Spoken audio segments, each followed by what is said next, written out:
পদক্ষেপের পার্ট হিসেবে বলা যায় আজকের এই সেমিনারটি।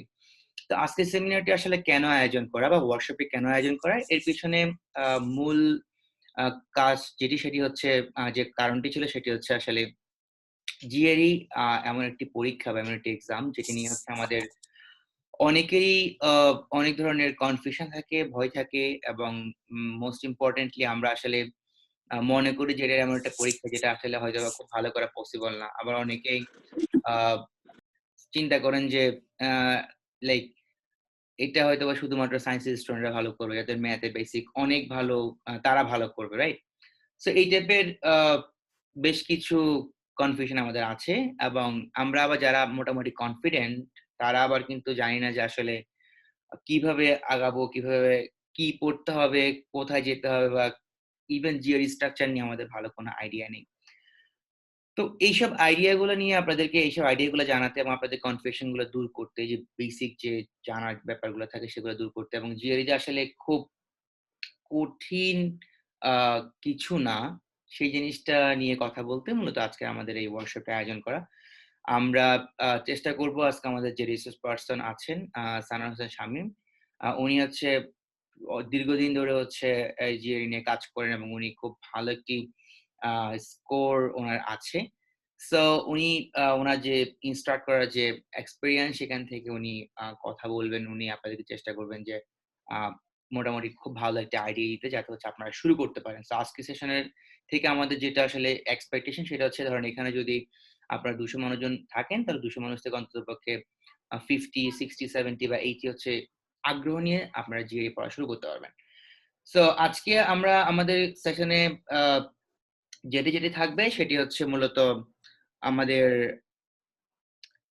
আমরা যে আজকে যারা আয়োজক, এড জোন এবং হচ্ছে আমার যে পেজ, টাইম জাইদ পেজ থেকে। সো আমি তো আমার পরিচয় দিলাম। এড জোন থেকে হচ্ছে ফরমালি পরিচয় দিবে এড জোনের একজনের পার্ট থেকে একজন, এবং এরপর হচ্ছে আমরা মূল সেশনে চলে যাব। তার পরবর্তীতে হচ্ছে আমরা কোয়েশ্চেন অ্যান্সার সেশনে যাব। সো আমরা কোয়েশ্চেন অ্যান্সারটা হচ্ছে রিটেন ফরম্যাটে নিব। অলরেডি আপনারা মানে কিছু কোয়েশ্চেন পাঠিয়েছেন, যদিও বেশ মানুষজন কোয়েশ্চেন করেননি। তো আমরা এক্সপেক্ট করব এই সেশনে আপনারা যারা কোয়েশ্চেন করতে চান, তারা রিটেন ফরম্যাটে কোয়েশ্চেন গুলো দিবেন। সেগুলো হচ্ছে আমরা আমাদের ফ্যাসিলিটেটরের কাছে আমরা দিয়ে দিব। আ সো যেহেতু এটা আমাদের অনলাইন সেশন, আমরা আসলে কোন সেমিনার রুমে সরাসরি বসা নেই। আমরা কেউ হয়তোবা দেখতেও পাচ্ছি না। তো আমাদের আসলে অনলাইন সেশনকে সাকসেসফুল করার জন্য আমাদের কিছু রুলস আমরা একটু ফলো করব। যেহেতু আমরা সবাই জানি যে আসলে অনলাইনে যেকোনো কিছু একটু ডিফিকাল্ট, অনেক ইন্টারনেট প্রবলেম থাকে, অনেকের হয়তোবা শুনতে পাচ্ছেন না ঠিকমতো। এরকম অনেক ধরনের ইস্যু থাকতে পারে। সো আমরা এসব আ এনশিওর করার জন্য বা একটা ডিস্টার্বেন্স ছাড়া একটা মোটামুটি ইভেন্ট শেষ করার জন্য আমরা চাইবো আপনারা সবাই ফুল টাইম জাস্ট আপনাদের মাইক্রোফোন গুলো কমপ্লিটলি মিউট করে রাখবেন। আপনাদের দেখবেন যে Zoom এর মধ্যে মিউট অনমিউট অপশন আছে। সো আপনারা অপশনটা সবসময় মিউট করে রাখবেন, যাতে হচ্ছে আপনাদের দিক থেকে কোন ধরনের সাউন্ড আমরা না পাই যখন সেশনটি শুরু করবে। সেকেন্ড হচ্ছে আপনাদের ভিডিও গুলো অফ করে রাখবেন।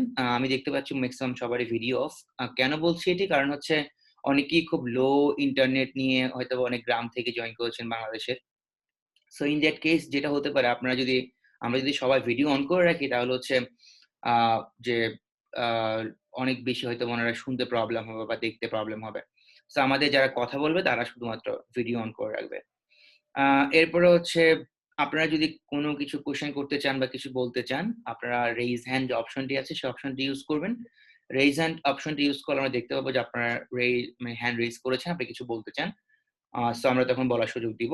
যদিও আসলে আমরা নিতান্তই প্রয়োজন ছাড়া আসলে আপনাদেরকে মানে কিছু বলাটা হয়তোবা আমরা অ্যাপ্রিশিয়েট করছি না, বা তার চেয়ে লিখে দিতে পারেন। কোন প্রবলেম, কোন ডিফিকাল্টিজ লিখে দিলে আমাদের জন্য বেটার। আর ফাইনালি, যেহেতু এটি লাইক আ আমাদের আমরা কেউ কাউকে দেখছি না, বাট আমরা শুনবো। সো আমরা যখন কথা বলবো বা যখন কোয়েশ্চেন করব, চেষ্টা করব যতটুকু পারা যায় আমরা হচ্ছে অন্যের প্রতি রেসপেক্টফুল হতে। সো এই হচ্ছে মোটামুটি কিছু রুলস বা কিছু কি বলা যায়? কিছু লাইক আজকের জন্য জাস্ট কিছু সময়ের জন্য আমরা এগুলো একটু মানার চেষ্টা করব, যাতে আমাদের প্রোগ্রামটা সাকসেসফুল হয়। সো আমরা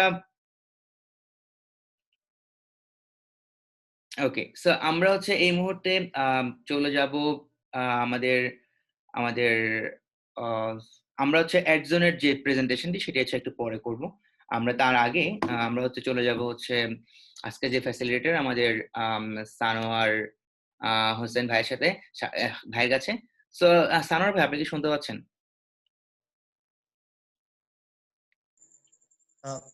thank you very much, thank you Tanin ভাই, আমি শুনতে পাচ্ছি আপনাকে। আমি এতক্ষণ মিউট এবং ভিডিওটা অফ করে রেখেছিলাম। থ্যাংক ইউ এভরিওয়ান, এখানে জয়েন করার জন্য সবাইকে স্বাগত জানাচ্ছি আমাদের এডজনের এই প্রোগ্রামটিতে। আশা করছি আজকের প্রোগ্রামটা সাকসেসফুল হবে এবং অনেক ইনফরমেটিভ একটা সেশন হবে। আপনারা সবাই আমাদের সাথে থাকেন। তো এইটাই হচ্ছে যে আমি হচ্ছে Sanowar Hossain Shamim, currently working as a GRE instructor at EMK center, American center. And সবচেয়ে বড় কথা হচ্ছে আমি হচ্ছে রিসেন্টলি এডজনের সাথে কাজ করা শুরু করেছি এবং আমার হচ্ছে আজকে থেকে একটা ব্যাচ স্টার্ট হয়ে যাওয়ার কথা এবং ইন্ট্রোডাক্টরি ক্লাসটা আজকে আপনাদের সাথেই নাই হোক। আচ্ছা, আর আরেকটা ব্যাপার হচ্ছে আমি পিএইচডি তে আমি হচ্ছে অ্যাডমিটেড ফান্ডে, মানে ফুল funded admitted students at university of Texas at Dallas. Hopefully আমি হচ্ছে স্প্রিং থেকে ক্লাস শুরু করতে পারবো if everything goes well. So for this is from my introduction, introduce হয়ে গেলাম আপনাদের সাথে আশা করি। তো তানিম জাহিদ ভাই, আমি কি শুরু করবো নাকি আপনারা একটু হচ্ছে? এক্স্যাক্টলি, আমার মনে হয় সানার ভাই আমরা একজনের পার্টটা পরে নিয়ে আসবো। একজন কিছু হয়তো বা ভালো কিছু রেখেছে আজকে পার্টিসিপেন্টের জন্য, আর আমি তো আসলে আচ্ছা আচ্ছা। আছি, আমাকে হয়তো বা কিছু মানুষজন যারা চিনেন, আমি হচ্ছে ফ্রি কন্টেন্ট দিয়ে বেড়াই, কোনো সমস্যা নেই। সো সানোয়ার ভাই নিয়ে একটু বলি। সানোয়ার ভাই হচ্ছে, আমি যখন জিআরই দেই 2016 সাল বা 17 সালের ওই সময় যখন প্রিপারেশন নিচ্ছিলাম, তখন আমি যে অনেকগুলো পোস্ট করতাম তার মধ্যে ম্যাক্সিমাম পোস্ট আমার ভাইয়ের ছিল, বিভিন্ন গ্রুপে করা। উনি অনেকদিন ধরে আসলে কাজ করছেন এবং উনি একজন এক্সপেরিয়েন্সড ইনস্ট্রাক্টর বলা যায়, যিনি লং টার্ম ধরে আসলে মানুষজনকে পড়িয়ে আসছেন। তো আজকের সেশনটাতে আপনারা যতটুকু পারেন সানোয়ার ভাইয়ের কাছ থেকে নিয়ে নেবেন, এটা হচ্ছে আমাদের এক্সপেকটেশন। আপনাদের উপরেই লাইক আমরা ছেড়ে দিচ্ছি, সানোয়ার ভাইয়ের কাছ থেকে জানিতে পারেন। আই থিঙ্ক সানোয়ার ভাই অনেক ভালো একটি লাইক সেশন ইনশাআল্লাহ কন্ডাক্ট করবে। সো আমরা আসলে কথা না বাড়িয়ে মূলত যে জন্য আমরা এসেছি আমরা সেটি শুরু করি। আপনাদের কোশ্চেন গুলো আপনারা সেশনের সাথে সাথে করতে পারেন, ইনবক্সে এখানে যে চ্যাট গ্রুপ আছে এখানে দিতে পারেন, পার্সোনালি আমাকে দিতে পারেন, অথবা হচ্ছে সরাসরি প্রায় লাইক পাবলিকলি দিতে পারেন। আমরা হচ্ছে পরবর্তীতে কোশ্চেন গুলো নিয়ে আমরা কথা বলবো। আপনারা যে কোশ্চেন গুলো করেছিলেন সেগুলো আমরা সানোয়ার ভাইকে পৌঁছিয়ে দিয়েছি। সো আমরা সানোয়ার ভাই আশা করি কোশ্চেন গুলো পেয়েছেন এবং ওখান থেকে আশা করি সানোয়ার ভাই ওই ওনার প্রেজেন্টেশনে কোশ্চেন গুলো অ্যাড্রেস করার চেষ্টা করবেন। সো সানোয়ার ভাই, ফ্লোর ইজ ইয়ার্স, আপনি শুরু করেন তাহলে। আমরা আছি আপনার সাথে। Thank you. Thank you Tanin ভাই আমাকে ফ্লোর দেওয়ার জন্য। আমি একটা কাজ করবো, আমি হচ্ছে আমার ভিডিওটা অফ করে দিব এবং সাথে হচ্ছে আমি আমার প্রেজেন্টেশন স্লাইডটা অন করব। তো সবাই একটু একটা কাজ করবেন, সেটা হচ্ছে যে আপনার মাইক্রোফোনটা মিউট করে রাখবেন অলওয়েজ। আমি হচ্ছে আমার ভিডিওটা অফ করে দিচ্ছি, প্রেজেন্টেশনটা অন করে দিব। তো আমার প্রেজেন্টেশনটা দেখার জন্য আপনারা আমার যে অ্যাকাউন্ট থেকে আমি প্রেজেন্টেশনটা অন করেছি স্লাইডটা, সেই অ্যাকাউন্টটা একটু পিন করে রাখবেন, তাহলে প্রেজেন্টেশনটা অলওয়েজ আপনারা দেখতে পাবেন। আই হোপ আপনারা হচ্ছে অলরেডি আমার স্লাইডটা দেখতে পাচ্ছেন। আই হোপ, আমি হচ্ছে কনফার্ম হচ্ছে কারণ আমার দুইটা অ্যাকাউন্ট থেকে আছে আমি জানি। ওকে, আজকে হচ্ছে এডজনের পক্ষ থেকে আমি অ্যাকচুয়ালি চেষ্টা করব হচ্ছে টোটাল জিআরই সম্পর্কে একটা ওভারঅল ওভারভিউ দেওয়ার জন্য, এবং কোন সেশনে কোন সেক্টরে কি করতে হবে, কোন ধরনের কোশ্চেন্স আসে, সেগুলোর স্পেশাল স্ট্র্যাটেজি কি, সবকিছু চেষ্টা করব খুব সুন্দরভাবে গুছিয়ে আপনাদের সাথে উপস্থাপন করার জন্য। তো চলুন শুরু করি। ফার্স্ট আমরা কিভাবে শুরু করতে পারি? What is GRE, graduate record examination? Graduate record এক্সামিনেশনটা কি? Graduate record examination, this is an standardized test. কেন এই টেস্টটার দরকার, কেন এই টেস্টটার উদ্ভাবন করা হলো? আপনি আমরা হচ্ছে সবাই, আমরা বাংলাদেশ থেকে ইউএসএ তে যেতে চাই, চায়না থেকে ইউএসএ তে পড়াশোনা করার জন্য যেতে চাই, অস্ট্রেলিয়া থেকে ইউএসএ তে পড়াশোনা করার জন্য যেতে চাই, ইভেন ইউএস এর স্টুডেন্ট ইউএসএ তে পড়াশোনা করার জন্য যায়। People from different parts of the world wants to study, specially higher study in US or North America. তো এই যে সব জায়গার মানুষগুলো, সব জায়গা থেকে মানুষগুলো আসছে, তাদের different curriculum, different views, different environment, তারা ডিফারেন্ট জায়গা থেকে এসেছে। এই যে ডিফারেন্ট জায়গাগুলো থেকে এসেছে, তাদের কারিকুলাম ডিফারেন্ট ছিল, তাদের পড়াশোনার সিলেবাসটা ডিফারেন্ট ছিল।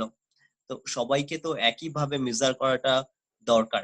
আপনি একটা ইউনিভার্সিটিতে অ্যাপ্লিকেশন দিবেন, ইউনিভার্সিটিতে একটা স্টুডেন্টকে ফান্ডেড অ্যাডমিশন দিবেন, তো সবাইকে তো একটা সেম মেজার করা দরকার। এই কারণে ইটিএস এডুকেশনাল টেস্টিং সার্ভিস এরা একটা এক্সামকে ইন্ট্রোডিউস করে, যে এক্সামটার নাম গ্রাজুয়েট রেকর্ড এক্সামিনেশন। এটা হচ্ছে ইউএস ইউনিভার্সিটি অর কানাডিয়ান ইউনিভার্সিটিতে অ্যাডমিশন পাওয়ার জন্য কাইন্ডা অ্যাডমিশন টেস্ট। এইখানে আপনার যত স্কোরটা ভালো হবে আপনার প্রবাবিলিটিটা তত বেড়ে যাবে। এটা ম্যান্ডেটরি, আমি বলবো এটা ম্যান্ডেটরি।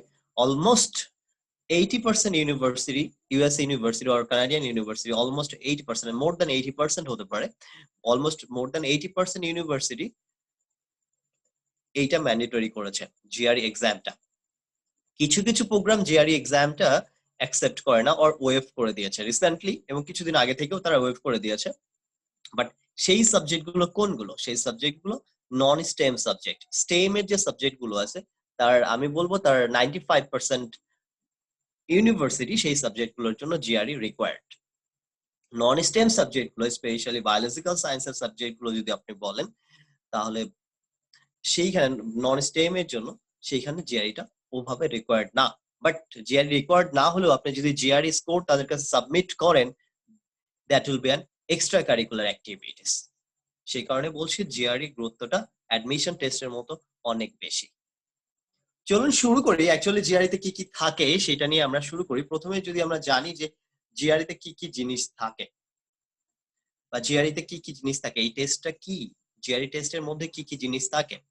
জিআরই টেস্টের মধ্যে আমি সিম্পলি যদি বলি আপনাদের, জিআরইতে নরমালি 3 ধরনের কোশ্চেন্স আসে। একটা হচ্ছে রাইটিং, রাইটিং মানে হচ্ছে এখানে আপনাকে দুইটা এসে লিখতে হবে, এসে দুটো লিখতে হবে। আর এটা হচ্ছে আর বাকি হচ্ছে non writing section. First writing section থাকবে, বাকিগুলো হচ্ছে non writing section. Non writing সেকশনের মধ্যে ভার্বাল থাকবে, ভার্বাল মিন্স হচ্ছে ইংলিশ থেকে কোশ্চেন্স থাকবে, এবং কোয়ান্ট মিন্স ম্যাথমেটিক্স থেকে কোশ্চেন্স থাকবে। এই তিনটা ব্রড সেকশন থেকে অ্যাকচুয়ালি জিআরইতে কোশ্চেন্স থাকবে। আমি যদি আর একটু ডিটেইলসে আলোচনা করি, রাইটিং সেকশনে দুইটি টাস্ক থাকবে। একটি হচ্ছে ইস্যু টাস্ক, ইস্যু টাস্কের জন্য 6 মার্কস আপনাকে প্রোভাইড করা হবে, যেটার জন্য আপনি টাইম পাবেন 30 মিনিটস। আদার আর্গুমেন্ট টাস্ক, যেটার জন্য আপনি এগেইন 30 মিনিটস টাইম পাবেন, বাট 30 মিনিটসে আপনাকে একটা এসে লিখতে হবে। দ্যাট মিন্স এক্সাম স্টার্ট হবে 1 আওয়ারের একটা রাইটিং টাস্ক দিয়ে, একটা না সরি দুইটা রাইটিং টাস্ক দিয়ে আপনার এক্সামটা স্টার্ট হবে, যেখানে স্কোর হচ্ছে 0 থেকে 6। তার মানে আপনি সর্বনিম্ন 0 পেতে পারেন, সর্বোচ্চ 6 পেতে পারেন। কিছু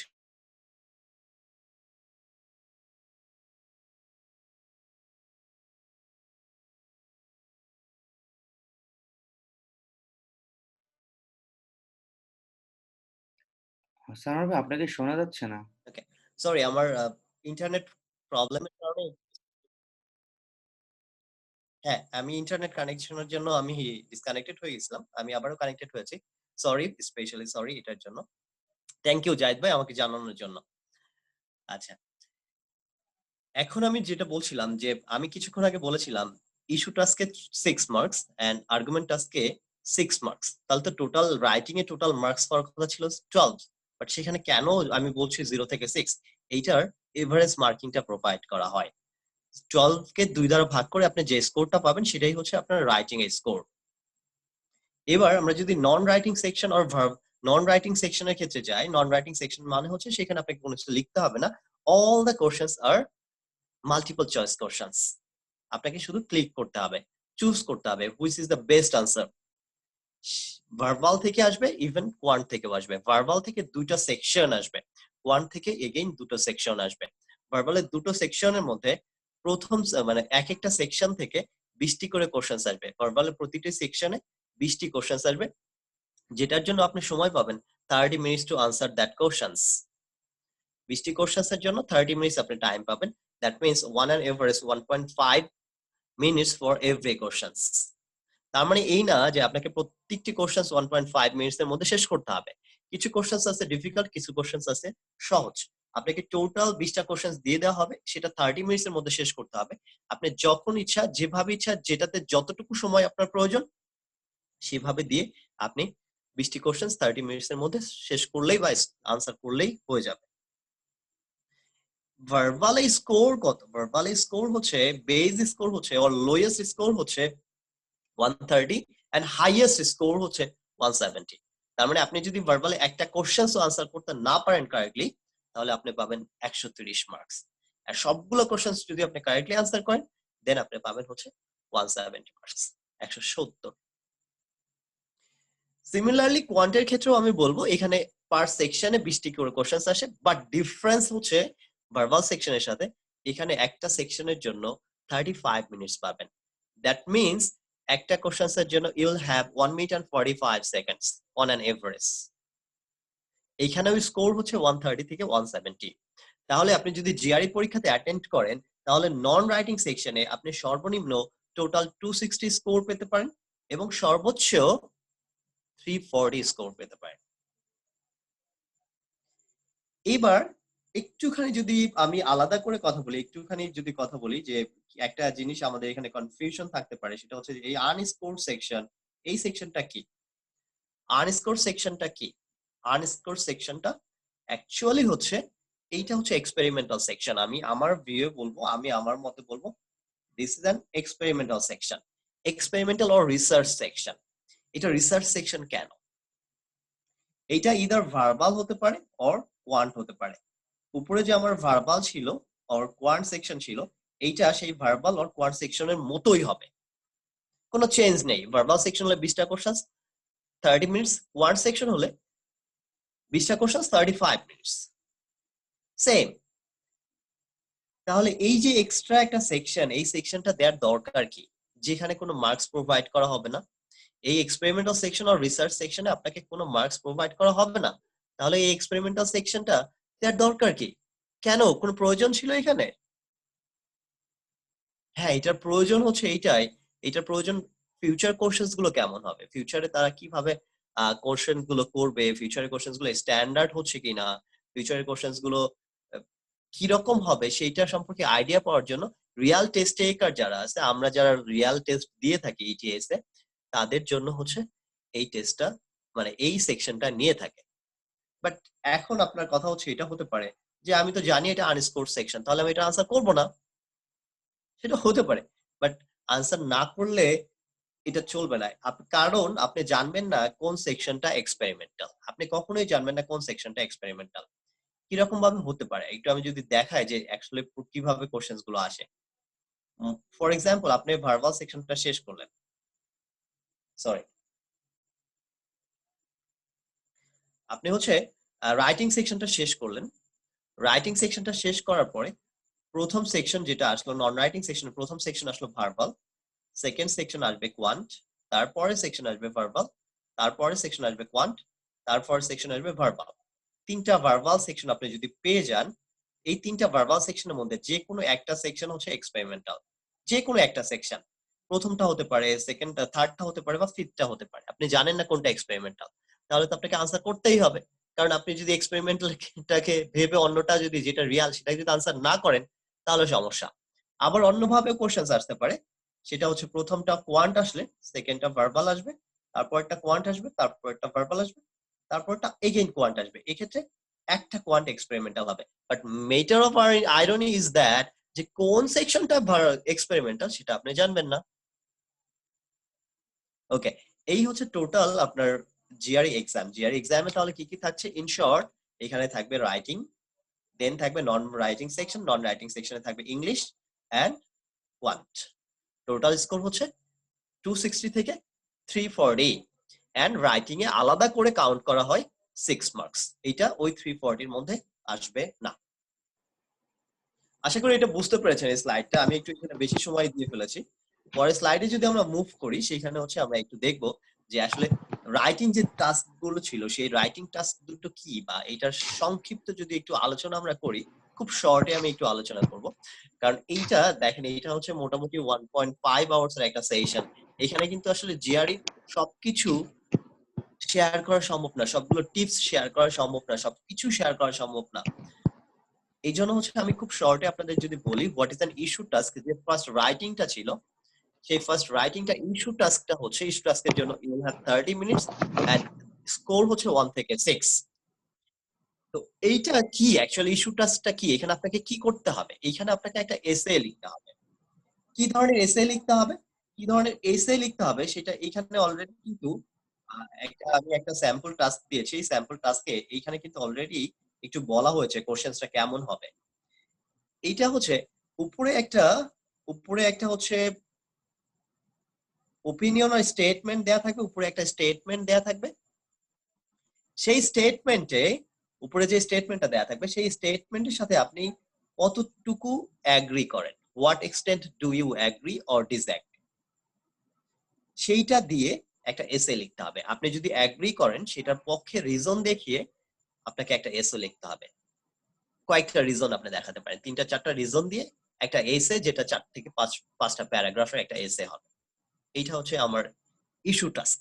আপনি যে পক্ষ নেবেন, আপনি পক্ষে লিখতে পারেন, ওই স্টেটমেন্টের পক্ষে, ওই স্টেটমেন্টের বিপক্ষে লিখতে পারেন, অ্যাজ ইউ উইশ। বাট আপনি যে পক্ষটা নেবেন, সরি আপনাদের মধ্যে কেউ হয়তো বা মাইক্রোফোনটা অন করে রেখেছেন, সেটা খুবই ডিস্টার্বিং একটা সাউন্ড। প্লিজ আপনি যদি মাইক্রোফোনটা একটু অফ করেন। ওকে, থ্যাংক ইউ। আপনি কোন পক্ষ নেবেন, দ্যাট মিন্স হচ্ছে যে স্টেটমেন্টটা আছে সেই স্টেটমেন্টের আপনি হচ্ছে ফরে লিখতে পারেন, অর এগেইনস্ট লিখতে পারেন, অর নিউট্রাল পজিশনও আপনি লিখতে পারেন। আপনি যে পজিশনটা নেবেন সেই পজিশনের জন্য আপনাকে যুক্তি দেখাতে হবে। যুক্তি দেখিয়ে একটা এসে লিখতে হবে, সেটা হচ্ছে ইস্যু টাস্ক। এখন যদি আমি আর্গুমেন্ট টাস্ক নিয়ে একটু কথা বলি, what is an argument task? Argument টাস্কটা কি? আর্গুমেন্ট টাস্কে অ্যাকচুয়ালি এখানে একটা প্যারাগ্রাফ দেয়া থাকবে, যে প্যারাগ্রাফটার নাম হচ্ছে আর্গুমেন্টেটিভ প্যারাগ্রাফ। এই প্যারাগ্রাফটার নাম কি? Argumentative paragraph. আর্গুমেন্টেটিভ প্যারাগ্রাফটা কি অ্যাকচুয়ালি? আর্গুমেন্টেটিভ প্যারাগ্রাফের মধ্যে রিজন এন্ড কনক্লুশন থাকে। বাট আমরা কিন্তু খাঁটি বাংলায় আর্গুমেন্ট বলতে কি বুঝি? খাঁটি বাংলায় আর্গুমেন্ট বলতে বুঝি ঝগড়া। আমরা ঝগড়া বুঝি আর্গুমেন্ট বলতে। But according to GRE or ETS, argument বলতে এটা হচ্ছে একটা প্যারাগ্রাফ, যে প্যারাগ্রাফের মধ্যে রিজন থাকবে এবং একটা কনক্লুশন থাকবে ওই রিজনের উপরে বেস করে। তার মানে ঝগড়া, এটা কোন ধরনের ঝগড়া? যৌক্তিক ঝগড়া। এই প্যারাগ্রাফে আপনার যুক্তি দিয়ে কিছু বোঝানোর চেষ্টা করা হয়েছে, সেটাকেই বলা হচ্ছে আর্গুমেন্ট। আর্গুমেন্টে আপনার টাস্কটা কি হবে? এই ধরনের একটা প্যারাগ্রাফ এখানে দেয়া থাকবে, সেই প্যারাগ্রাফে আপনার টাস্কটা কি হবে? আপনাকে কি করতে হবে? আপনাকে একটা এসে লিখতে হবে, যে এসেতে আপনার উপরের প্যারাগ্রাফের যে আর্গুমেন্টটা আছে, যে রিজন এন্ড কনক্লুশনটা আছে, সেই রিজন এবং কনক্লুশনটা কতটুকু স্ট্রংলি বিল্ট, বা রিজন থেকে কনক্লুশনের মধ্যে রিলেশনটা কতটুকু সত্য, রিজন এবং এই রিজন দ্বারা এই কনক্লুশনটা কতটুকু ফ্রুটফুল, এই যে আর্গুমেন্টটা আছে সেই আর্গুমেন্টটাকে আপনি কত সুন্দরভাবে অ্যানালিসিস করতে পারছেন, অথবা কত সুন্দরভাবে ইভালুয়েট করতে পারছেন, কত সুন্দরভাবে অ্যাসেস করতে পারছেন, কত সুন্দরভাবে ক্রিটিসাইজ করতে পারছেন, এইটাই হচ্ছে আর্গুমেন্টের task. In in terms of arguments, আর্গুমেন্টে আপনাকে কি করতে হবে? আর্গুমেন্টে you are like a critic. আপনি একটা লেখা, সেটাকে ক্রিটিসাইজ করবেন, সেই লেখাটাকে অ্যাসেজ করবেন, সেই অ্যাসেসমেন্ট নিয়েই হচ্ছে আপনি একটা এসে লিখবেন, যে এই লেখাটা এতটা সুন্দর হয়েছে, এই লেখার এখানে একটু সমস্যা আছে। কি ধরনের সমস্যা? অবশ্যই লজিক্যাল প্রবলেম। এখানে কিন্তু পাংচুয়েশনস, স্পেলিং এগুলো নিয়ে কোনো প্রবলেম থাকবে না, লজিক্যাল প্রবলেম গুলো থাকবে, রিজনিং প্রবলেম গুলো থাকবে। সেই প্রবলেম গুলো কোথায় আছে সেটা আপনি ইন্ডিকেট করলেন, প্রবলেমটা কি সেটাকে ইন্ডিকেট করলেন, এবং এই প্রবলেমটা কেন হয়েছে সেটা ইন্ডিকেট করলেন, প্রবলেমটার সলিউশন কি সেটা ইন্ডিকেট করলেন। এই সব কিছু জিনিস দিয়ে আমি কিন্তু কয়েকটা জিনিস আপনাকে বলেছি আর্গুমেন্টে। আর্গুমেন্টের ক্ষেত্রে আপনাকে বলেছি প্রবলেমটা কি, what is the problem, where is the problem, প্রবলেমটা কোথায়, এই প্রবলেমগুলোর কেন হয়েছে, হোয়াই ইজ দ্য প্রবলেম, কেন এই প্রবলেমগুলো হয়েছে, and what are the solutions, solutions গুলো কি। একটা প্যারাগ্রাফে একটা প্রবলেম বা একটা এটাকে ইভালুয়েট করার জন্য আমরা এই সব জিনিসগুলোকে যদি কনসিডার করি, যে সলিউশন কি, এই সবগুলো কনসিডার করে এক একটা ভুলের জন্য এক একটা প্যারাগ্রাফ লিখো। এভাবে হচ্ছে আমি প্রথমে ইন্ট্রোডাকশন এবং শেষে কনক্লুশন দিয়ে 5 থেকে 6 প্যারাগ্রাফের একটা এসে আমরা লিখতে পারি, সেটা হচ্ছে আর্গুমেন্ট টাস্ক। এই দুইটা টাস্কের জন্য আপনি পাবেন হচ্ছে 6 এবং 6 টোটাল 12 এর মধ্যে আপনার অ্যাকচুয়াল স্কোরটা কত সেটাই হচ্ছে মেইনলি কাউন্ট করা হবে। আশা করি এটা সম্পর্কে একটা ব্রিফ, খুব সুন্দর একটা ধারণা হয়ে গেছে। আমি বিশ্বাস করি সেটা হয়েছে। আমরা নেক্সট স্লাইডে মুভ করব। যেহেতু আপনাদের কথা বলার কোনো চান্স নেই, সেই জন্য আমার পেসেই আমাকে আগাতে হবে। আমি একটু যাই, পরের স্লাইডে যাই, দেখেন কি অবস্থা। এবার আমি ভার্বাল সেকশন নিয়ে একটু কথা বলবো, জিআরই ভার্বাল সেকশন নিয়ে কথা বলবো। জিআরই ভার্বাল সেকশন নিয়ে যদি কথা বলি, ভার্বালের যেটা সবচেয়ে বড় ব্যারিয়ার আমাদের কাছে জিআরইতে যেটা মনে হয়, ভার্বালের যেটা সবচেয়ে বড় ব্যারিয়ার সেটা হচ্ছে ভোকাবুলারি। একটা মজার ঘটনা বলি, আমি যখন জিআরই পড়াশোনা শুরু করি ইন মাই সেকেন্ড ইয়ার, যখন জিআরই পড়াশোনাটা শুরু করি তখন এক বড় ভাইয়ের কাছে গেছিলাম যে ভাইয়া আমি কিভাবে জিআরই পড়াটা স্টার্ট করব। আমি ভাইয়ের নাম বলবো না, বাট উনি আমাকে বলেছিল যে জিআরইটা শুরু কর ওয়ার্ড দিয়ে। একটা বই দিয়েছিল আমাকে, ব্যালেন্সের 3500 এর একটা বই আছে, সেই বইটা আমাকে হাতে ধরাই দিছিল, যা এই বইটা থেকে তুই ওয়ার্ড পড়া শুরু কর। বাসায় এসে 2 দিন ওয়ার্ড পড়ার পরে 3 দিনের দিন আমার আর ভাল লাগে নাই, এত ওয়ার্ড পড়া যায় সম্ভবই না। কিন্তু জিআরইতে ভালো করার জন্য আপনাকে ওয়ার্ডটা পড়তেই হবে, কিছু করার নেই। বাট ভাইয়া যেটা করেছিলেন, আমাকে এত বড় একটা বই ধরায় দিয়েছিলেন। আসলে জিআরইটা আসলে ভোকাবুলারি বেসড না।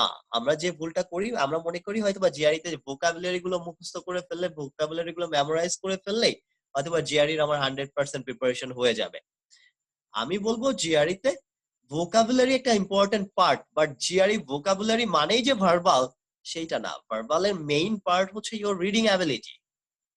আপনার রিডিং এ কতটুকু স্ট্রং সেটা হচ্ছে আপনার ভার্বালের অ্যাবিলিটি বা ভার্বালের মার্কসটা তার উপরে ডিপেন্ড করবে। ভোকাবুলারির উপরে মার্কস ডিপেন্ড করবে, বাট এইটা হয়তোবা 20 থেকে 30%, ওভারঅল ভার্বালের 20 থেকে 30% মার্কস ডিপেন্ড করবে ভোকাবুলারির উপরে।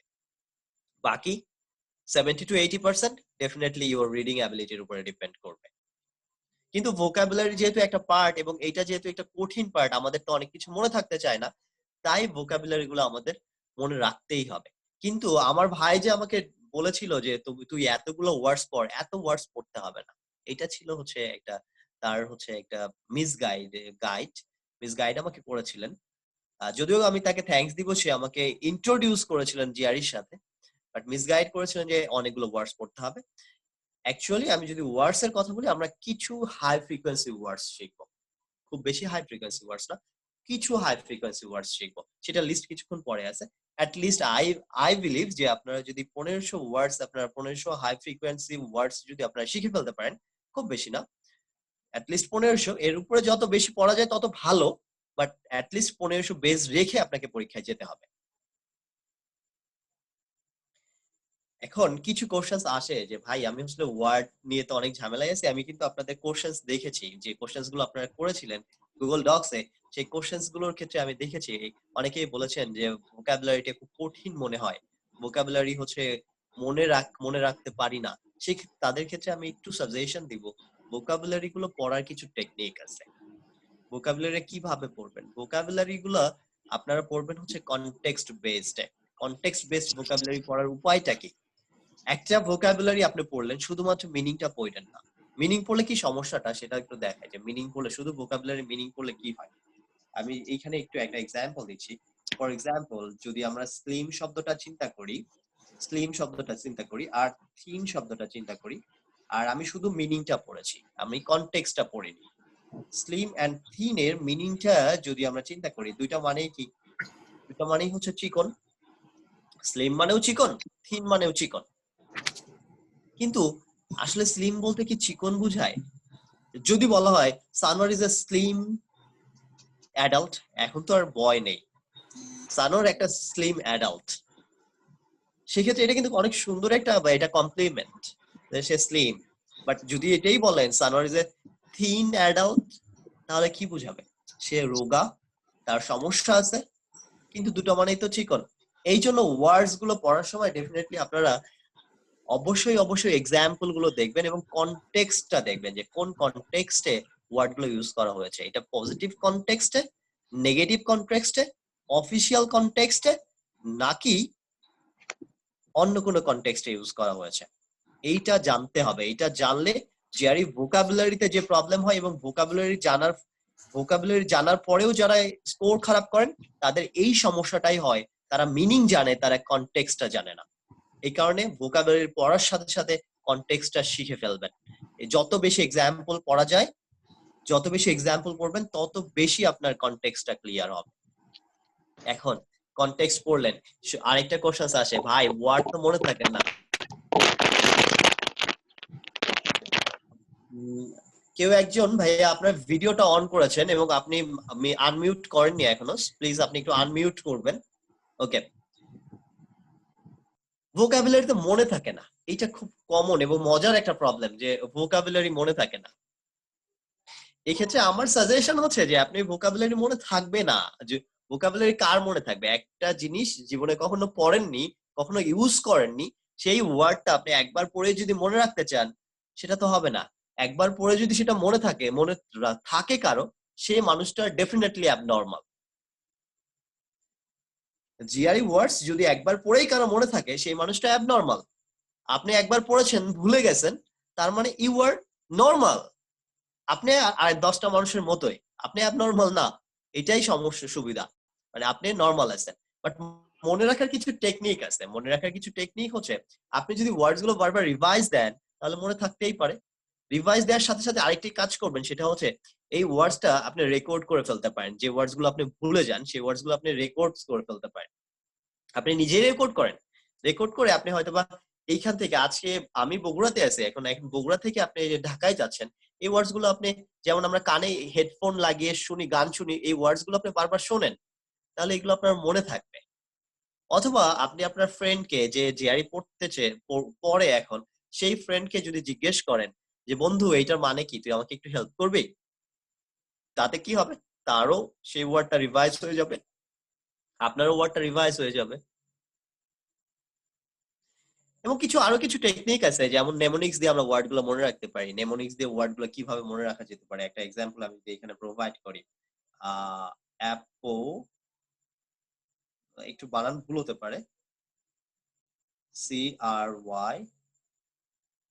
CRYPHAL, অ্যাপোক্রাইফল, এরকম একটা শব্দ আছে, আমি একটু বানানটা হয়তো ভুল হবে। অ্যাপোক্রাইফল শব্দটা মানে হচ্ছে প্রতারণা করা, ডিসিট করা, প্রতারণা। অ্যাপোক্রাইফল মানে হচ্ছে ডিসিট করা আর প্রতারণা করা। অ্যাপোক্রাইফল শব্দটা আমরা নেমোনিক্সে মনে রাখতে পারি। অ্যাপো মানে হচ্ছে, এটাকে আমরা বলতে পারি আপু, অ্যাপোকে, আচ্ছা আবার কেউ অন্যভাবে নিয়েন না, এটা কিন্তু আবার একটু রেসিজম হয়ে যেতে পারে। অ্যাপোকে আমরা আপু বলতে পারি, ক্রাইকে আমরা কান্না বলতে পারি,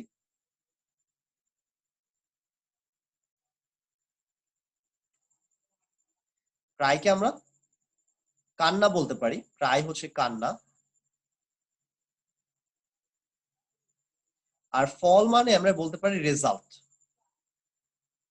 তার মানে অ্যাকচুয়ালি শব্দটা কেমন হলো, আপু কান্না করে কোনো রেজাল্ট পাবা না, তোমার প্রতারণা বা তোমার কপটতা, তোমার ডিসিটনেস আমি অলরেডি ধরে ফেলেছি। তার মানে অ্যাপোক্রাইফাল মানে হচ্ছে ডিসিটনেস বা ডিসিট করা, ডিসিট, প্রতারণা। এই যে এইভাবে যদি নেমোনিক্স দিয়ে আপনি কিছু ওয়ার্ডস মনে রাখেন, ডেফিনেটলি আপনার ওয়ার্ডসটা মনে থাকবে, আপনি কখনোই ভুলবেন না। আমার একটা ফ্রেন্ড কি করে জানেন, আমার একটা ফ্রেন্ড, ও এক একটা ওয়ার্ড, যে ওয়ার্ড গুলো মনে থাকে না, সেই ওয়ার্ড গুলো তার গার্লফ্রেন্ডের নামে লিখে রাখে। মানে ফোনে তার গার্লফ্রেন্ডের কন্ট্যাক্টটা সেভ করে হচ্ছে ওই ওয়ার্ড দিয়ে। তো যতবার গার্লফ্রেন্ড ফোন দিবে, ওই ওয়ার্ডটা সামনে ভেসে উঠবে, তখন তার মনে হবে এইটা মানে এইটা, তখন সেই ওয়ার্ডটা সে আর বলে না। এটা হচ্ছে তার স্ট্র্যাটেজি। তো এভরি মানুষের, প্রত্যেকটা মানুষের ডিফারেন্ট ডিফারেন্ট স্ট্র্যাটেজি আছে, আপনারা সেই স্ট্র্যাটেজি গুলো ফলো করতে পারেন। বাট মাথায় রাখতে হবে, আপনাকে ওয়ার্ড গুলো শিখতেই হবে, যে কোনো ভাবে ওয়ার্ড আপনাকে শিখতেই হবে, যে কোনো ভাবে ওয়ার্ড গুলো আপনি শিখবেন। এখন কিভাবে শিখবেন? আপনি মরে গেলেও আপনাকে ওয়ার্ড শিখতে হবে। এই জিনিসটা মাথায় রেখে আপনি অবশ্যই ওয়ার্ড গুলো শিখবেন, শিখতেই হবে। এই জিনিসটা থাকলে আপনি ওয়ার্ড যে কোনো ভাবে হোক আপনি শিখে ফেলবেন। রুট দিয়ে ওয়ার্ড মনে রাখা যেতে পারে, রুট দিয়ে, যেমন হচ্ছে যে আমি বলি, যদি রুট দিয়ে কিভাবে ওয়ার্ড মনে রাখা যেতে পারে, একটা রুট আপনারা যদি বলেন, এখানে হচ্ছে আমি একটা রুট বলবো, কার্ন, CARN, কার্ন শব্দ রুটটা, কার্ন যদি রুটটা হয়, এই রুটটা মানে হচ্ছে মাংস অর ফ্লেশ, ফ্লেশ হচ্ছে এই রুটের মিনিংটা হচ্ছে ফ্লেশ। এখন আরেকটা আছে হচ্ছে বোরা, বোরা আরেকটা রুট, VORA, এই দুইটা রুট, রুট দিয়ে আপনি ওয়ার্ড মনে রাখতে পারেন। আপনাকে যদি এবার বলা হয় কার্নিভোরাস, কার্ন আছে, ভোরাস আছে, তার মানে সেই প্রাণীটা হচ্ছে মাংসাশী প্রাণী। সিমিলারলি যদি বলা হয় হার্বিভোরাস, হার্ব তো লতা পাতা, যে ভোরা মানে হচ্ছে যে খায়, খাওয়া রিলেটেড, খাওয়ার সাথে রিলেটেড, হার্বিভোরাস কি? যে লতা পাতা খায়। অমনি মানে টোটাল, অল। যেমন আপনি হচ্ছে অমনিভোরাস, মানুষ হচ্ছে অমনিভোরাস, সবকিছু খায়, সর্বভুক প্রাণী। এই ধরনের রুট দিয়ে আমরা ওয়ার্ড গুলো মনে রাখতে পারি। এরকম অনেক হাজার হাজার টেকনিক্স আছে যেটা দিয়ে আপনি ওয়ার্ডস মনে রাখতে পারেন। আমি একটা টেকনিক ফলো করতাম, সেটা হচ্ছে যে ফিজিক্যাল ওয়ার্ল্ড থেকে আমি ওয়ার্ড গুলো মনে রাখতাম। ফর এক্সাম্পল, আমি একদিন নীলক্ষেতে গেছি কিছু বই কিনবো। আমার অনেক বই পড়ার শখ ছিল একটা সময়, আমি এখন আর সময় করে পড়তে পারি না, বাট একটা সময় আমি অনেক বই পড়তাম। তো আমি নীলক্ষেতে গেলে আমি কয়েকটা বই কিনে নিয়ে আসতাম। দেখবেন ইংলিশ বইগুলো, নভেল গুলোর নাম সবগুলোই জিআরই ওয়ার্ডস এর মধ্যে, ম্যাক্সিমাম নভেলের নামই জিআরই ওয়ার্ডস এর মধ্যে ইনক্লুডেড। আমি প্র্যাকটিক্যাল লাইফ থেকে শিখতে খুব পছন্দ করতাম। তখন আমি কি করতাম, ওই ওই দোকানে গিয়ে আমি নামগুলো দেখতাম এবং আমি গুগলে সার্চ করতাম, এইটার মিনিং কি, এইটার মিনিং কি, এইটার মিনিং কি, সার্চ করতাম। সার্চ করে সেটা আমি আলাদা একটা লিস্ট করে রাখতাম, যে এই ওয়ার্ডটা আমি নীলক্ষেত থেকে ওই বইয়ের দোকান থেকে শিখেছি, এই একটা বই ছিল, এটার মানে এইটা। অথবা আপনি যদি কোনো দোকানের নাম দেখবেন, ঢাকায় একটা জায়গা থেকে আরেকটা জায়গায় যাওয়ার সময় রাস্তার ধারে অনেক দোকানের নাম, অনেক বাড়ির নাম, এগুলো ইংলিশ ওয়ার্ডস। যেমন নিউ মার্কেটে একটা দোকানের নাম আছে এক্সটল, EXTOL। এক্সটল মানে হচ্ছে প্রশংসা করা। একটা দোকানের নাম আছে এক্সটল। তো সেই ওয়ার্ডটা আপনি কখনোই ভুলবেন না। ফিজিক্যাল লাইফ বা প্র্যাকটিক্যাল লাইফ থেকে আপনি ভোকাবুলারি গুলো শিখে ফেলতে পারেন। আমার মনে হয় আমি আসলে ভোকাবুলারি নিয়ে অনেক গল্প করেছি, অনেক প্যাচাল পেরেছি। প্যাচাল গুলো আপনাদের কাছে কেমন লাগছে জানি না। ভোকাবুলারি নিয়ে আর তেমন কথা বলবো না, আমার মনে হয় ভোকাবুলারি নিয়ে অনেক কথা বলা হয়ে গেছে। ভোকাবুলারি থাক। আজকে আমাদের সেশনের নাম কিন্তু ছিল মেড জিআরই ইজি, ইজি করে দেয়, জিআইটা অনেকটা ইজি ভাবে চিন্তা করাটাই হচ্ছে আমাদের সেশনের মূল লক্ষ্য ছিল, যে আপনারা যেন জিআইটাকে অনেক ইজিলি চিন্তা করেন, এটাকে কঠিন কিছু না ভাবেন। সেটাই ছিল হচ্ছে আজকে আমাদের সেমিনারের মূল উদ্দেশ্য। তো আমি চেষ্টা করছি যে আসলে আপনাদের জিআরই যে একটা ভীতি আছে, জিআরই যে ভয় আছে, সেই ভয়টা যেন আর না থাকে, সেই ধরনের কিছু একটা দেখানোর জন্য। জিআইটা আসলে ভয়ের কিছু না। আমি আরেকটা জিনিস বলবো, সেটা হচ্ছে হুমায়ুন ফরিদি স্যার, উনি হচ্ছে ওই যে বাংলা বাংলা মুভির ভিলেন ছিলেন। উনি একটা কথা ওনার কথা একটা কথা আমার খুব বেশি ভালো লাগে, সেটা হচ্ছে উনি বলেছিলেন যে যে জিনিসটা অনিবার্য সেই জিনিসটাকে ভয় না পেয়ে সেটাকে তুমি আঁকড়ে ধরো। সেটা উনি এক্সাম্পল দিয়েছিলেন, মৃত্যুকে এক্সাম্পল দিয়েছিলেন। মৃত্যু তো হচ্ছে থাকবে, অনিবার্য। সিমিলারলি যদি আপনি জিআরই কে চিন্তা করেন, তাহলে জিআরই তো অনিবার্য, আপনার ইউএসএ যেতেই হবে, এটা আপনার পণ, তাহলে তো আপনার জিআইটা অনিবার্য। তাহলে জিআইটাকে ভয় না পেয়ে এটাকে একটু আঁকড়ে ধরেন, এটাকে ভালোবাসা শেখেন, তখন দেখবেন জিআইটা আসলে খারাপ লাগবে না। আমার কাছে যেটা মনে হয় জানেন, আমার কাছে হচ্ছে অ্যাকচুয়ালি জিআরইটা কিন্তু ফান। আমার মনে হয় একদিন আমি জিআরই না পড়াতে পারলে, বা জিআরই যদি আমি একদিন না শুনি, জিআরইর সাথে আমি যদি একদিন না থাকি, তাহলে আমার মনে হয় আমার জন্য কি যেন মিসিং। জিআরইটা আমার আমার আমার লাইফ, আমার প্রাণ। আমি অলমোস্ট অলমোস্ট না, অ্যাবাভ 6 ইয়ার্স আমি জিআরইর সাথে আছি, বাট আমার কখনো মনে হয়নি জিআরই একটা ফালতু বিষয়। আমার কাছে মনে হয়ে যায় জিআইটা আসলেই গ্রেট একটা জিনিস। জিআরই থেকে অনেক কিছু শেখা যায়, প্যাসেজ গুলো থেকে অনেক ইনফরমেশন পাওয়া যায়, যেগুলো নতুন নতুন জিনিস শেখা যায়। জিআরই অনেক সুন্দর একটা জিনিস। জিআরই না হলে হয়তো আমি এই পজিশনে আসতে পারতাম না লাইফে। আমার কাছে জিআইটা ভালো লাগে। আপনারা জিআইটাকে ভালো লাগা শেখান, তাহলে দেখবেন জিআইতে আপনি অবশ্যই ভালো কিছু করবেন। সবার জন্যই শুভকামনা। আমরা নেক্সট স্লাইডে যাচ্ছি। ভোকাবুলারি নিয়ে আর কথা বলবো না। ভোকাবুলারি লিস্ট কি কি আছে, কোথা থেকে ভোকাবুলারি পড়তে পারি, আমি সাজেস্ট করি, this is my personal opinion, আমি সাজেস্ট করি ব্যারন্স থেকে পড়ার জন্য। ওয়ার্ডসমার্ট 1 এন্ড 2 এর মধ্যে ওয়ার্ডসমার্ট 1টা পড়তে বলি অনলি, অ্যাট লিস্ট। আপনি বেশি পড়তে পারেন, but at least word smart 1 and 2 এর মধ্যে ওয়ার্ডসমার্ট 1টা পড়বেন at least. And Magoosh 1000 word list, এটা কিন্তু ম্যাগুসের দুইটা বই আছে, একটা হচ্ছে 1400 আর একটা হচ্ছে 1000। আমি 1000টাকে বেশি প্রেফার করি। 14তে কিছু হচ্ছে আননেসেসারি ইররিলেভেন্ট ওয়ার্ডস অ্যাড করা হয়েছে, সেটা হচ্ছে ক্রিস লিলি অ্যাড করেছে, যেটা আমার কাছে পছন্দনীয় হয়নি। বাট ম্যাগুস 1000 ওয়ার্ড লিস্টটা আই থিংক এটা পড়া যেতে পারে। ওকে, এটা হচ্ছে কোথা থেকে পড়বেন, সোর্স। এই রিলেটেড কোশ্চেন ছিল আমাদের আজকে, দেখেছি আমি। ওকে, এইবার ভার্বালের আরেকটা খুব বড় একটা বিষয়, বা ভার্বালের যে জিনিসটা সবচেয়ে বেশি প্যারাদায়ক, যে জিনিসটা সবচেয়ে বেশি কঠিন মনে হয়, স্পেশালি আমাদের সাবকন্টিনেন্টের স্টুডেন্টদের জন্য, রিসেন্টলি আমি একটা স্টুডেন্ট পড়ানো শুরু করেছি, উনি হচ্ছে ইন্ডিয়ান।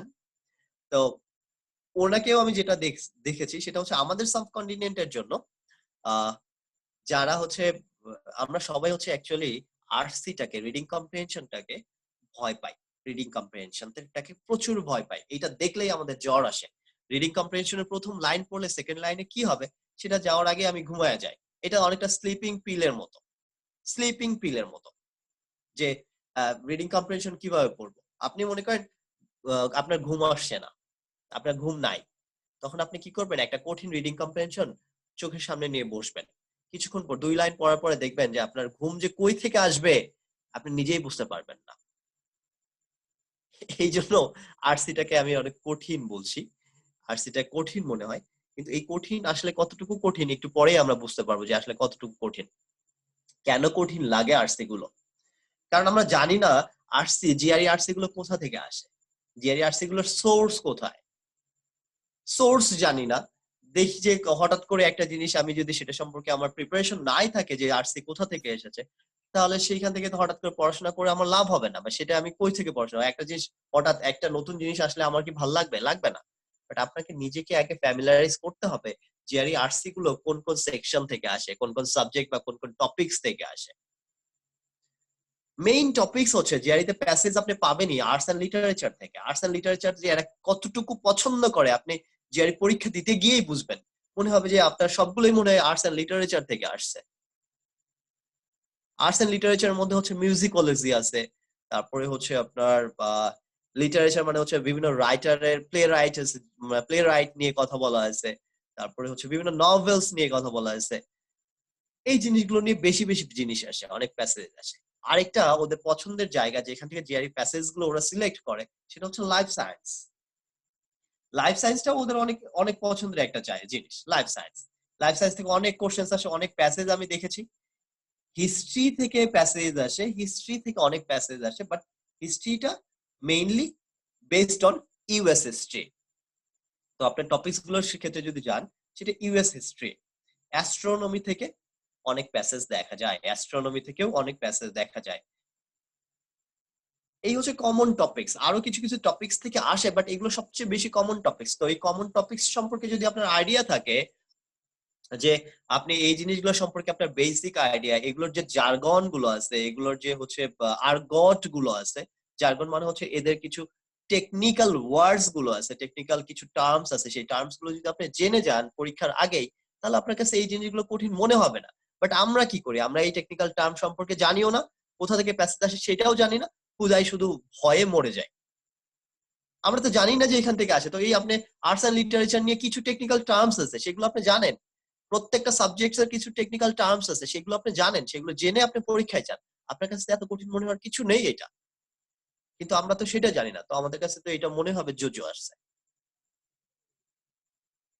তো এখন আমার কথা হচ্ছে এই টেকনিক্যাল টার্ম গুলো আপনারা কোথা থেকে শিখবেন। এই টেকনিক্যাল টার্ম আমি তো বলে দিলাম, টেকনিক্যাল টার্ম গুলো আগে জেনে যেতে হবে। এই টেকনিক্যাল টার্ম গুলো কোথা থেকে শিখবেন, টেকনিক্যাল টার্ম গুলো শেখার জন্য এখানে আমি কিছু সোর্সের কথা বলেছি। ফ্রি জিনিস, আমি ফ্রি জিনিস আপনাদের দিতে পছন্দ করি। একটা সোর্সের কথা বলেছি, ldaily.com। এইটা আমার দেখা সবচেয়ে বেস্ট ম্যাগাজিন, যেখানে হচ্ছে আপনি ফ্রি ম্যাটেরিয়ালস গুলো পাবেন, ফ্রি আর্টিকেল গুলো পাবেন। এইখানে আর্ট এন্ড লিটারেচার রিলেটেড সবকিছু পাবেন, arts and literature related. Actually এল যেখানে লেখা আছে, এ তে আর্টস বুঝায় এন্ড এল তে বুঝায় literature. Arts and literature daily.com। এখান থেকে আর্টস এন্ড লিটারেচারের যে টেকনিক্যাল টার্মস গুলো আছে সেগুলো সম্পর্কে আপনার আইডিয়া হয়ে যাবে, এবং সেইখান থেকে আপনার কিন্তু রিডিং হ্যাবিটটা ইমপ্রুভ হবে, প্রচুর পরিমাণে রিডিং হ্যাবিটটা ইমপ্রুভ হবে। এই যে লাইফ সায়েন্স রিলেটেড যে প্যাসেজ গুলো আসে সেগুলো নরমালি সায়েন্টিফিক আমেরিকান যে জার্নালটা বা ম্যাগাজিনটা আছে সেটার সাথে অনেকটা সিমিলার। এবং বিলিভ মি, আমি একটা রিয়াল কোশ্চেন্স বা রিয়াল জিআরই প্যাসেজ দেখেছি যেটা হচ্ছে চুজেন ফ্রম সায়েন্টিফিক আমেরিকান, এখান থেকে এসেছে। তার মানে এটার তো অনেক ডিমান্ড, বুঝতেই পারছেন, এখান থেকে রিয়াল একটা প্যাসেজ এসেছে সেটা। এখন এটা ভাই বলতে পারেন ভাই রিয়াল প্যাসেজ এসেছে সেটা কি রকম ভাবে আসে, ওরা প্যাসেজ কিভাবে সিলেক্ট করে, ইটিএস প্যাসেজ গুলো কিভাবে সিলেক্ট করে। ইটিএস কোন জার্নাল থেকে বা কোন সোর্স থেকে প্যাসেজটা নিবে, তারপরে সেটিকে মডিফাই করবে, মডিফাই করে কোশ্চেন্স করার মতো করে করে সেইখান থেকে হচ্ছে আপনার কোশ্চেন্স গুলো করবেন, মডিফাই করবে ফার্স্ট জিআরই স্ট্যান্ডার্ড করে, তারপর সেটাকে আপনার এইচএস কোর্সেস গুলো দেখাবো। ওকে, তারপরে হচ্ছে আমরা হিস্ট্রি নিয়ে যদি কথা বলতে চাই, হিস্ট্রি নিয়ে historytoday.com থেকে হিস্ট্রি রিলেটেড জিনিসপত্র আপনারা পেয়ে যাবেন।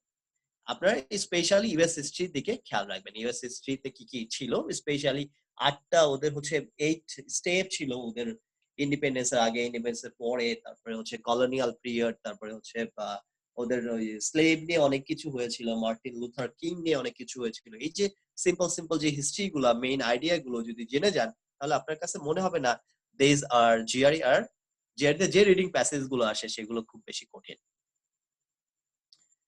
আমার মনে হয় আপনাদের একটু ভালো লাগছে এই জিনিসগুলো জেনে, যে জিআইটা হয়তো এতটা কঠিন হবে না, আশা করছি।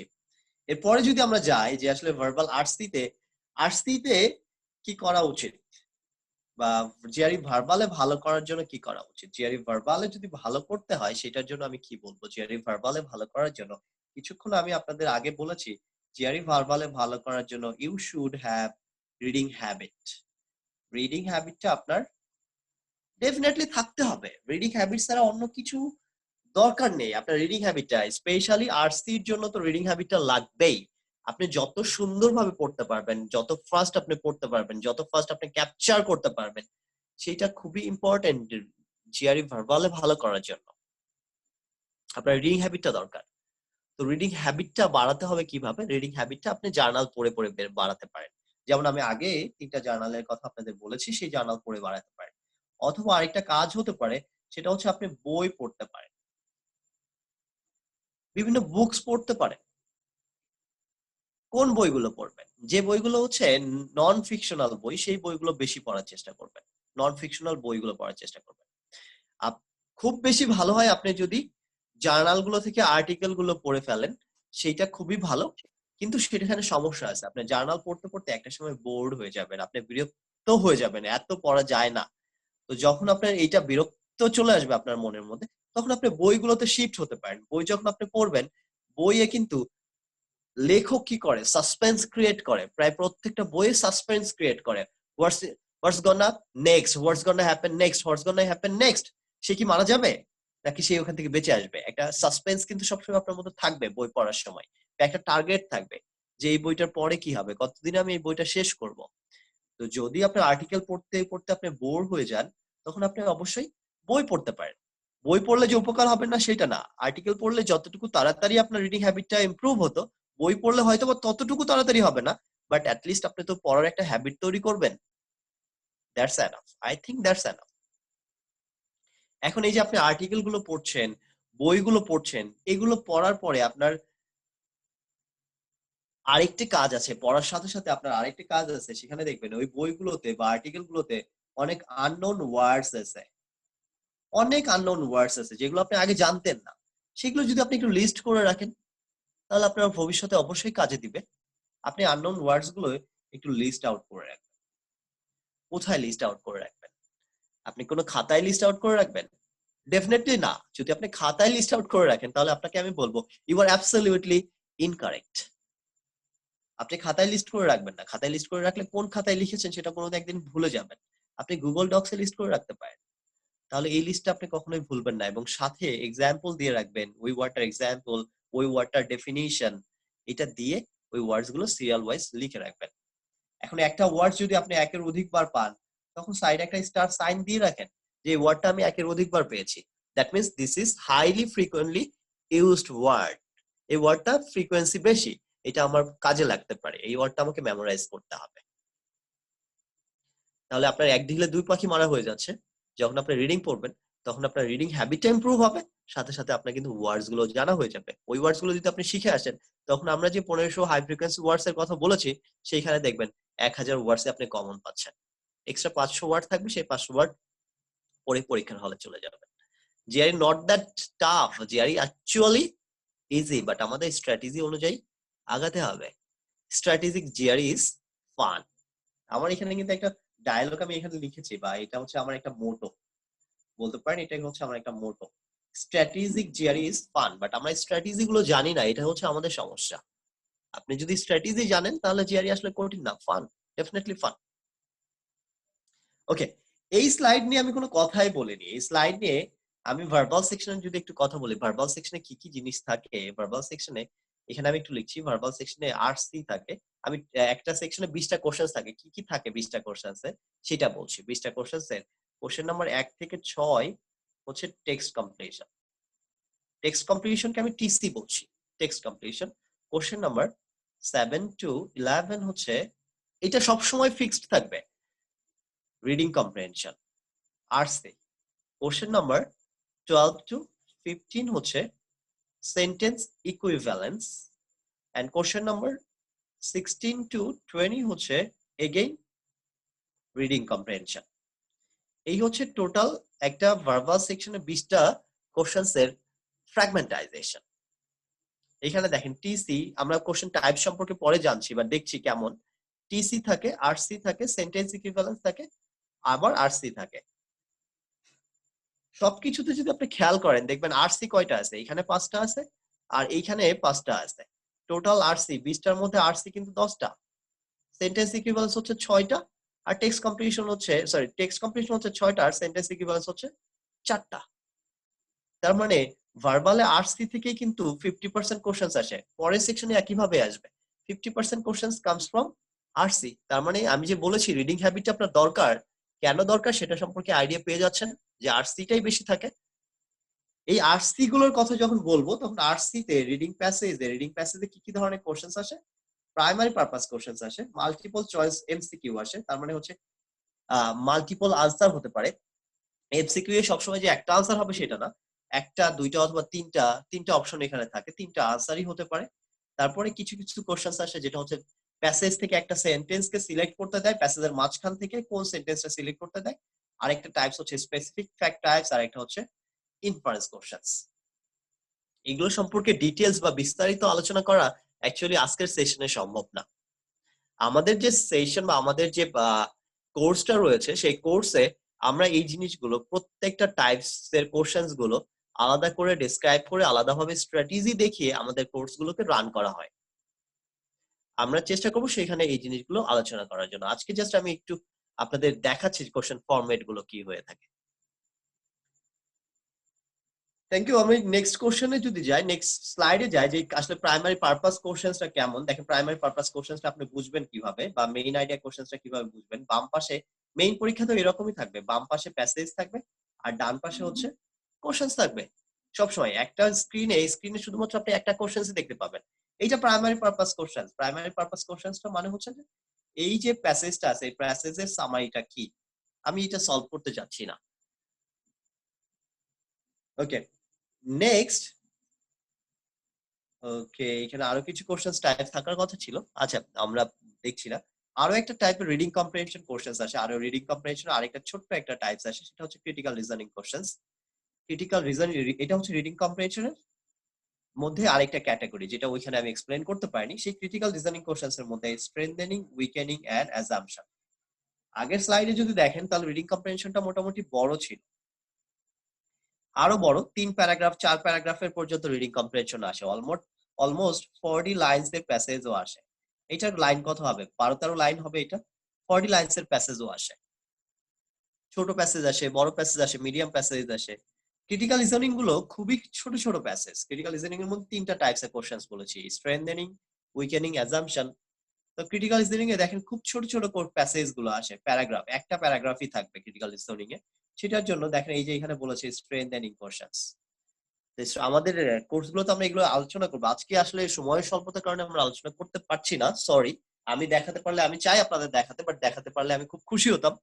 বাট অ্যাকচুয়ালি আমরা তো অনেকক্ষণ ক্লাসটা কন্ডাক্ট করতে পারবো না, এই কারণে আমি আপনাদের দেখাচ্ছি না যে স্ট্রেংথেনিং কোশ্চেনটা কিভাবে সলভ করতে হয়। এটার জন্য স্ট্র্যাটেজি আছে, সেটা অবশ্যই হচ্ছে একটা হচ্ছে আপনি একটা কাজও করতে পারেন। আমার হচ্ছে একটা এইটা সম্পর্কে যদি আপনার আইডিয়া নিতে চান যে স্ট্রেংথেনিং কোশ্চেন, এই কোশ্চেন গুলো নিয়ে বা এই স্ট্র্যাটেজি গুলো নিয়ে আমার একটা আমার একটা হচ্ছে ইউটিউব চ্যানেল আছে যেখানে আমি অনেকগুলো ভিডিও দিয়েছি, সেইখানে আপনারা দেখতে পারেন। GRE ফ্লাই, এইখানে হচ্ছে GRE ফ্লাই নামে আমার ইউটিউব চ্যানেল আছে, সেখানে ভিডিও দেয়া আছে, কিছু ভিডিও দেয়া আছে। আমি অনেক ভিডিও এখন তৈরি করছি, যেহেতু চলে যাওয়ার আগে আমার মনে হয় যে আপনাদের জন্য যদি কিছু আমি দিয়ে যেতে পারি, আমি সেখানে খুব, আমি জিআরই থেকে অনেক কিছু পেয়েছি। তো জিআরই তে জিআরই কে কিছু দেয়া বা বাংলাদেশি মানুষ স্টুডেন্টদেরকে কিছু দেয়া, এটা আমার হচ্ছে একটা এটা আমি ফর ফ্রিতে দিচ্ছি। এটা দেয়া হচ্ছে আমার মেন্টাল স্যাটিসফ্যাকশনের জন্য আমি এটা আপনাদের দিয়ে যেতে চাই। তো আপনারা জিআরই ফ্লাই ইউটিউব চ্যানেলটাতে যাবেন, সেখানে সাবস্ক্রাইব করবেন, আমি চেয়ে নিচ্ছি। এবং আমি কিছুদিনের মধ্যেই অনেক ভিডিও এখানে আপলোড করব, যদিও এখানে অলরেডি মনে হয় 13-14টা ভিডিও আছে এবং সবগুলো ভিডিও মনে হয় হেল্পফুল হবে আপনাদের জন্য। সেখানে আপনারা গিয়ে জিআরই ফ্লাই নামে একটা ইউটিউব চ্যানেল আছে, সেটা আপনারা দেখতে পারেন। সেখানে আমি অনেকগুলো ভিডিও দিয়েছি। তো আমি যেখানে ছিলাম, যে কোশ্চেন্স গুলো কি কি ছিল, ক্রিটিক্যাল লিসেনিং কোশ্চেন্স গুলো কেমন হয়, ক্রিটিক্যাল লিসেনিং কোশ্চেন্স গুলোর জন্য ছোট ছোট প্যারাগ্রাফ থাকে, সেখান থেকে 3টা 4টা টাইপের কোশ্চেন্স আসে। এটা রিডিং কম্প্রিহেনশনের একটা টাইপস। আরো 2টা টাইপস কোশ্চেন্স এর কথা আমি বলেছিলাম, একটা হচ্ছে text completion questions, TC questions বা টেক্সট কমপ্লিশন। এটা হচ্ছে টেক্সট কমপ্লিশন। এটার জন্য দেখেন একটা ব্ল্যাঙ্ক আছে, ব্ল্যাঙ্কের জন্য হচ্ছে 5টা অপশন আছে, single blank text completion questions. এটাকে আমি বলছি single blank text completion questions. এরকম ডাবল ব্ল্যাঙ্ক থাকতে পারে এন্ড ট্রিপল ব্ল্যাঙ্ক থাকবে। Double blank and triple blank, এখানে একটা ব্ল্যাঙ্ক আছে, আরেকটা কোশ্চেন্সে হয়তো আরেক 2টা ব্ল্যাঙ্ক থাকবে, আরেকটা কোশ্চেন্সে 3টা ব্ল্যাঙ্ক থাকবে। এই ধরনের double blank text completion, triple blank text completion থাকে। কিন্তু মজার ব্যাপার হচ্ছে সিঙ্গেল ব্ল্যাঙ্ক টেক্সট কমপ্লিশনেও 1 মার্কস অ্যাপ্রক্সিমেটলি, ডাবল ব্ল্যাঙ্কেও 1 মার্কস, ট্রিপল ব্ল্যাঙ্কেও সিমিলারলি 1 মার্কস, সবগুলোতে 1 মার্কস। এবং ডাবল ব্ল্যাঙ্কে যেহেতু 2টা ব্ল্যাঙ্ক থাকে, 2টা ব্ল্যাঙ্কের একটা ব্ল্যাঙ্ক আপনি কারেক্টলি আনসার করলেন, আরেকটা ব্ল্যাঙ্ক যদি আপনি ভুলভাবে আনসার করেন, তাহলে কিন্তু আপনি 0 পাবেন, আপনার কোনো পার্শিয়াল মার্কিং নেই। আবার মজা আরেকটা হচ্ছে, এখানে কিন্তু কোনো নেগেটিভ মার্কিংও নেই, আপনি কিন্তু কোনো নেগেটিভ মার্কিং পাবেন না, কোনো নেগেটিভ মার্কিং নেই। তার মানে আপনি যদি কিছু নাও পারেন, তাহলেও আপনি ভার্বালে 130 তে মানে লোয়েস্ট 130 পেতে পারেন, এর নিচে কখনোই আসবে না, কোনো নেগেটিভ মার্কিং নেই, বাট পার্শিয়াল মার্কিংও নেই। সেন্টেন্স ইকুইভ্যালেন্স কোশ্চেন্সটা কেমন? সেন্টেন্স ইকুইভ্যালেন্স কোশ্চেন্সটা অনেকটাই হচ্ছে টেক্সট কমপ্লিশন কোশ্চেন্স এর মতো, অনেকটাই টেক্সট কমপ্লিশন কোশ্চেন্স এর মতো, বাট ডিফারেন্সটা দেখেন, এখানে কিন্তু 6টা অপশন আছে। টেক্সট কমপ্লিশনে কয়টা অপশন ছিল? 5টা অপশন, এবং অপশন গুলো স্কোয়ার সাইনের মাঝখানে আছে। টেক্সট কমপ্লিশন যদি আমি আবারও দেখাই, দেখেন অপশন গুলো ছিল হচ্ছে ওভাল সাইনের মাঝখানে, আর এইখানে অপশন গুলো স্কোয়ার সাইনের মাঝখানে আছে। তার মানে এখানে তো কাহিনী আছে, এইখানে হচ্ছে আপনাকে একটা ব্ল্যাঙ্ক আছে, একটা ব্ল্যাঙ্কের জন্য 2টো অপশন সিলেক্ট করতে হবে। একটা ব্ল্যাঙ্ক দেয়া আছে, সেই ব্ল্যাঙ্কের জন্য 2টো অপশন সিলেক্ট করতে হবে। কোন 2টো অপশন আপনি সিলেক্ট করবেন? কোন 2টো অপশন সিলেক্ট করবেন? যে 2টো অপশন এই ব্ল্যাঙ্কে ফিট হয় এবং এই যে সেন্টেন্সটা আছে, এই সেন্টেন্সটাকে সিমিলার মিনিং প্রোভাইড করে, মানে 2টো শব্দই যদি ব্ল্যাঙ্কে বসানো হয়, সেন্টেন্সটা একই রকম মিনিং প্রোভাইড করবে, সেই 2টো শব্দকে বসানো লাগবে। এখন অন্য ভাষায় যদি আমি বলি, কোন 2টো শব্দ? যে 2টো শব্দ হচ্ছে সিনোনিম, সেই 2টো শব্দকে আপনি বসাতে পারেন। এখানে 2টো শব্দ যে 2টো হচ্ছে সিনোনিম, সেই 2টো শব্দকে আপনি বসাতে পারেন, সেটা হচ্ছে সেন্টেন্স ইকুইভ্যালেন্স। এইখানে হচ্ছে 4টা সেন্টেন্স ইকুইভ্যালেন্স থেকে 4টা কোশ্চেন্স আসবে, আউট অফ 20 কোশ্চেন্স পার সেকশনে 4টা কোশ্চেন্স আসবে। নেক্সট, এবার কি কি ম্যাটেরিয়ালস আমরা ভার্বালের জন্য ফলো করব, কি কি ম্যাটেরিয়ালস ভার্বালের জন্য ফলো করব, এটা আমার মনে হয় খুব ইম্পর্টেন্ট একটা জিনিস। ইন মাই ভিউ, জিআরই, এই যে জিআরই তে ভার্বালের জন্য কি কি ম্যাটেরিয়ালস ফলো করব, সেটা হচ্ছে এখানে আপনারা যে একটা বই দেখতে পাচ্ছেন, official GRE revised general test. এই বইয়ে ভার্বাল এবং কোয়ান্ট 2টা জিনিসই আছে, যা কিছু আছে এই বইয়ে, যা কিছু আছে সবকিছু আপনাদের পড়তে হবে। এখানে টোটাল জিনিস পড়তে হবে, total. Then GRE big book, so far most important বই for GRE reading passage. GRE reading প্যাসেজের জন্য বা আরসির জন্য, প্র্যাকটিসের জন্য, আরসি প্র্যাকটিসের জন্য most reliable source, most standard source, সেটা কোথায়? GRE big book. এই বইটা, এই বইটাতে যতগুলো প্যাসেজ আছে সবগুলো প্যাসেজ আপনারা পড়ে ফেলবেন, এবং সেটা খুব মনোযোগ দিয়ে পড়বেন, সেটা পড়তে পারলে খুব বেশি লাভ হবে। আরেকটা বই আছে, সেটা হচ্ছে অফিসিয়াল ভার্বাল রিজনিং। এটা ভার্বাল রিজনিং, এটাও অফিসিয়াল, এটা রিভাইজ জেনারেল টেস্ট, আর এটা হচ্ছে ভার্বাল রিজনিং। এই বইটাতে ভার্বাল থেকে যা কিছু আছে সবকিছুই পড়ে ফেলবেন, কোনো কিছু বাদ দেওয়া যাবে না। এবার GMAT official guide, GMAT official guide থেকে কি পড়া যেতে পারে? জিম্যাট অফিসিয়াল গাইড থেকে যেটা পড়বেন সেটা হচ্ছে আরসি প্লাস ক্রিটিক্যাল রিজনিং।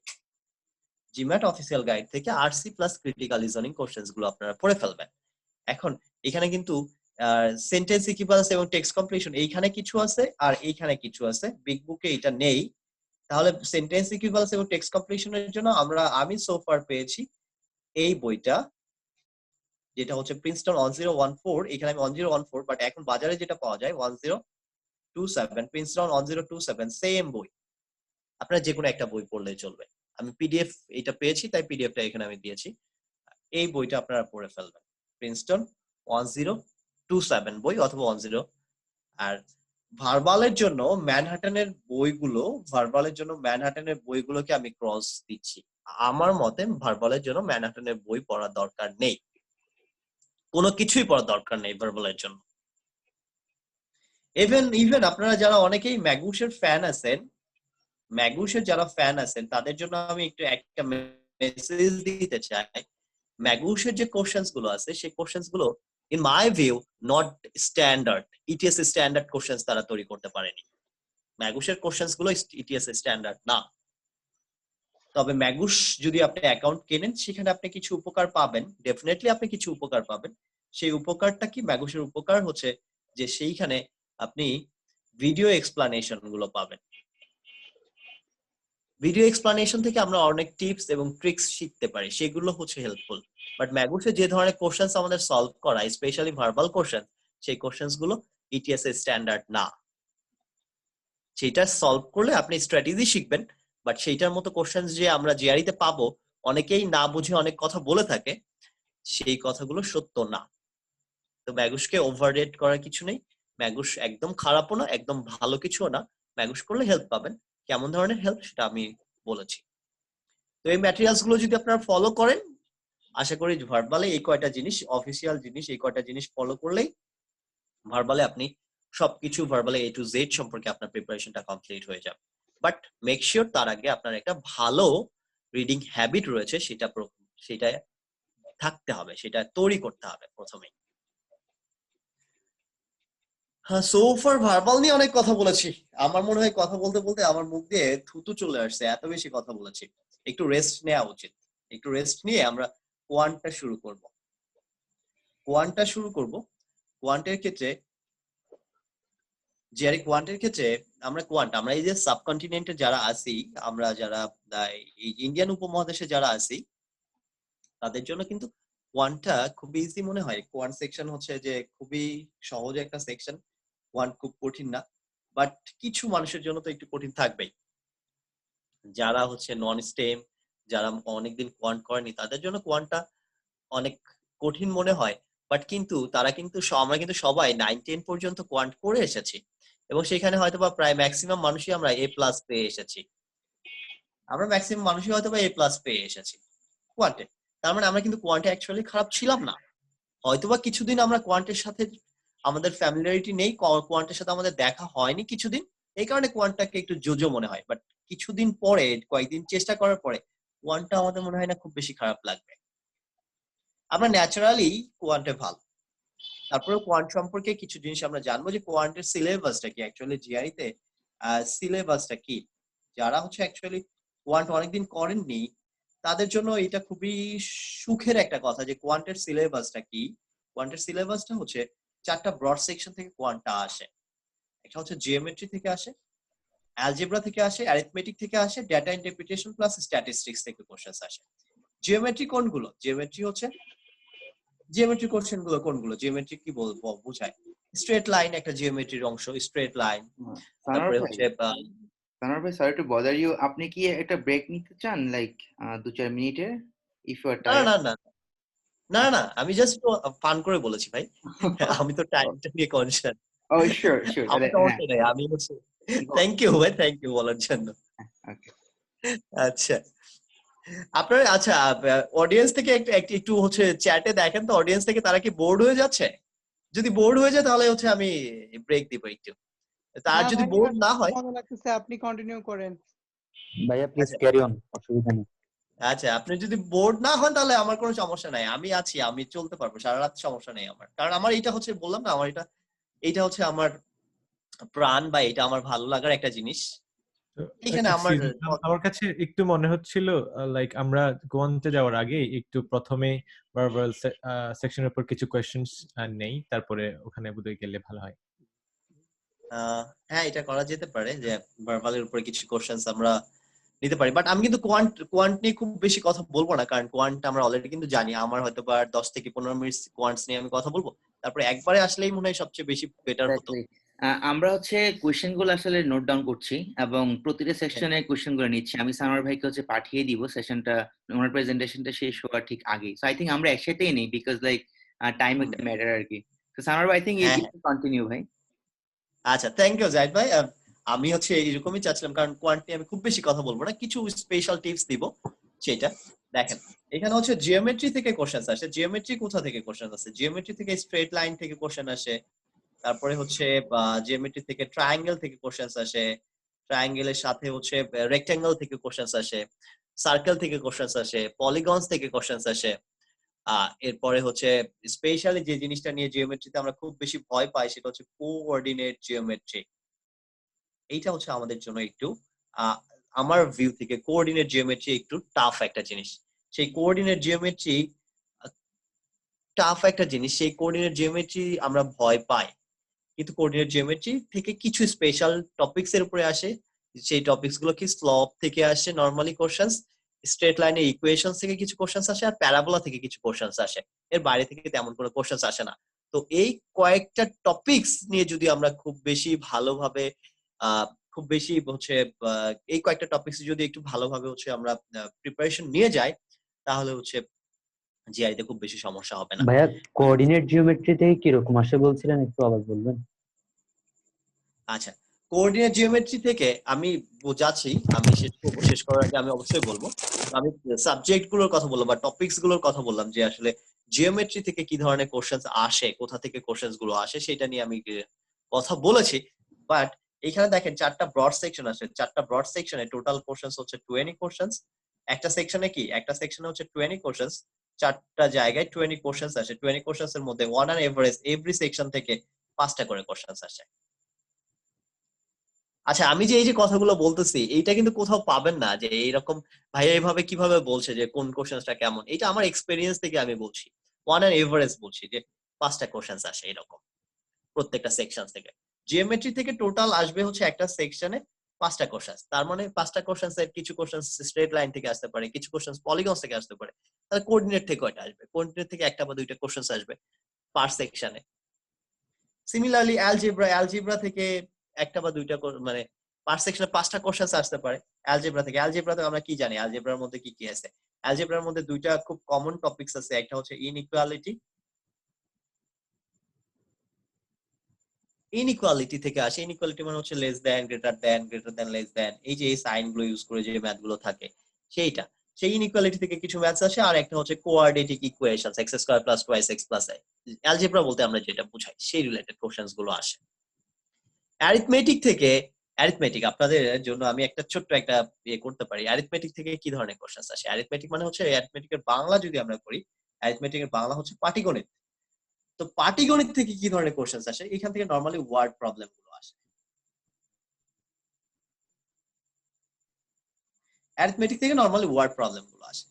এখন যারা পরীক্ষা দিচ্ছে, মানে যারা জিআরই পরীক্ষা দিচ্ছে রিসেন্টলি, তাদেরকে জিজ্ঞেস করবেন যদি ভাই পরীক্ষা কেমন হইলো, কোয়ান্টটা কেমন হয়েছে, তখন আপনাকে তারা একটা কমন কথা বলবে, ভাই ওয়ার্ড প্রবলেম ছিল, পারি নাই। এটা অ্যারিথমেটিকের একটা পার্ট। ওয়ার্ড প্রবলেম ছিল, পারি নাই। ওয়ার্ড প্রবলেম পারবেন না, কেন পারবেন না? ওয়ার্ড প্রবলেম সমস্যা কোথায়? ওয়ার্ড প্রবলেমটা কি? ওয়ার্ড প্রবলেমটা কি? এই ম্যাথ গুলো কেমন ম্যাথ? এটা অ্যারিথমেটিক একটা পার্ট। এখানে কথায় লিখে যে ম্যাথ গুলো আসে, যেমন পিতা পুত্রের বয়স ছিল, তারপরে হচ্ছে রেট টাইম ডিস্টেন্স নিয়ে যে ম্যাথ গুলো ছিল, যে একটা গাড়ি সামনে আগাচ্ছে, তারপরে আরেকটা গাড়ি পিছন থেকে যাচ্ছে, এই যে এই ধরনের কথায় লিখে যে ম্যাথ গুলো ছিল, এই ম্যাথ গুলোকে আমরা ওয়ার্ড প্রবলেম বলছি। ওয়ার্ড দিয়ে যে প্রবলেম গুলো সাজানো হয় সেটা ওয়ার্ড প্রবলেম। এই প্রবলেম গুলো আমরা পারি না। এইটার পিছনে কারণ হচ্ছে যে বড় বড় কিছু সেন্টেন্স দেয়, বা এই কোশ্চেন্স গুলো অনেক বড় হয়। যেহেতু কোশ্চেন্স গুলো বড় হয়, পড়তে বেশি সময় লাগে, টাইম কনজিউমিং জিনিস, অনেক বেশি টাইম লাগে। তো এটা পড়বোই নাকি অঙ্কটাই করব? এই জন্য এই জিনিসটা আমাদের, আমরা যেহেতু রিডিং হ্যাবিট আমাদের এমনিতেই কম ভার্বাল পড়ার জন্য, তো যেহেতু রিডিং হ্যাবিট একটু এমনিতেই কম, এখানে টাইম কনজিউমিং ব্যাপারটা, তাই এটাতে আমরা খারাপ করি এবং আমাদের আলটিমেটলি ম্যাথের স্কোরটা কমে যায়। ম্যাথে স্কোরটা ওয়ার্ড প্রবলেমের কারণে স্কোরটা কমে যায়। তাহলে এখান থেকে এই যে ওয়ার্ড প্রবলেম থেকে বের হয়ে আসার উপায় কি, এই প্রবলেমকে সলভ করার উপায় কি? এই প্রবলেমকে সলভ করার উপায় আবারও বলবো, সেটা হচ্ছে রিডিং হ্যাবিট। রিডিং হ্যাবিট ভালো হলে তো এই প্রবলেমটা সলভ হয়ে যাবে। আরেকটা কাজ করতে পারেন, সেইটা হচ্ছে আপনি যদি ওয়ার্ড প্রবলেমের কমন কিছু টাইপস, কমন কিছু ম্যাথস আপনি করে ফেলতে পারেন, বেশি বেশি ম্যাথ, তাহলে ওয়ার্ড প্রবলেম নিয়ে সমস্যা থাকবে না। দেখবেন 5 পাউন্ড বই আছে একটা ম্যাথের জন্য, সেই বইয়ে একটা চ্যাপ্টার আছে যেটা হচ্ছে ওয়ার্ড প্রবলেম লেখা, সেখান থেকে সবগুলো ম্যাথ করবেন, কিন্তু সেটা করলে সাফিসিয়েন্ট হবে না। সেই প্রবলেম, সেই একটা চ্যাপ্টার ম্যাথ করলে সাফিসিয়েন্ট হবে না, কারণ অনেক বেশি ম্যাথস আসছে। প্রত্যেকটা সেকশনে 3টা 4টা ম্যাথ দেখা যায় হচ্ছে যে ওয়ার্ড প্রবলেম থেকে চলে আসে। এই কারণে আমি আপনাদের সাজেস্ট করব, জিম্যাট অফিসিয়াল গাইডে কিছু ম্যাথস আছে। GMAT official guide. এখন বলতে পারেন জিআর এর জন্য জিম্যাট অনলাইন কেন ভাইয়া? জিম্যাটে যে ম্যাথস আছে 230টার মতো ম্যাথস আছে, 19th এডিশনের কথা বলছি আমি, 19th এডিশনের কথা বলছি, যেখানে এখন 20th এডিশন চলছে, যেখানে 230টা ম্যাথস আছে, তার সবগুলোই হচ্ছে ওয়ার্ড প্রবলেম। আপনারা যদি জিম্যাট অফিসিয়াল গাইড থেকে সেই ওয়ার্ড প্রবলেম গুলো যদি বুঝে সলভ করতে পারেন, তাহলে ডেফিনেটলি আপনার ওয়ার্ড প্রবলেম নিয়ে আর তেমন কোনো প্রবলেম থাকবে না। আচ্ছা, এইবার অ্যারিথমেটিক নিয়ে আরো কিছু প্রবলেম। আর অ্যারিথমেটিক নিয়ে মানে হচ্ছে কথাই, পাটিগণিত হচ্ছে অ্যারিথমেটিক, এটা সহজ। এখান থেকে আরো 5টা কোশ্চেন আসবে পার সেকশনে, আমি পার সেকশনের কথা বলছি। আরেকটা নতুন সেকশন হচ্ছে ডেটা ইন্টারপ্রিটেশন প্লাস স্ট্যাটিস্টিক্স। এইটা হচ্ছে আরেকটা ডন্টিং পার্ট জিআর এর জন্য। Data interpretation plus statistics, data interpretation plus statistics এ কি কি ধরনের ম্যাথস আসে?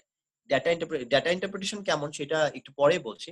স্ট্যাটিস্টিক্স এর মধ্যে mean, median, mode, standard deviation, whisker box plot, এই টাইপের কোশ্চেন্স গুলো আসে। আমি বলছি স্ট্যাটিস্টিক্স থেকে mean, median, mode, range, standard deviation, whisker box plot and normal distribution, সাথে হচ্ছে পার্সেন্টাইল, এই কয়েকটা টপিকস গুলো কি কি? মিন, আমি একটু লিখে দিচ্ছি, মিডিয়ান, লেখা খারাপ হচ্ছে, ফার্স্ট লিখছি, মোড, রেঞ্জ, স্ট্যান্ডার্ড ডেভিয়েশন, সেটাকে সংক্ষেপে লিখছি SD, whisker box plot HBP, whisker box plot, সাথে normal distribution or bell curve, normal distribution or bell curve.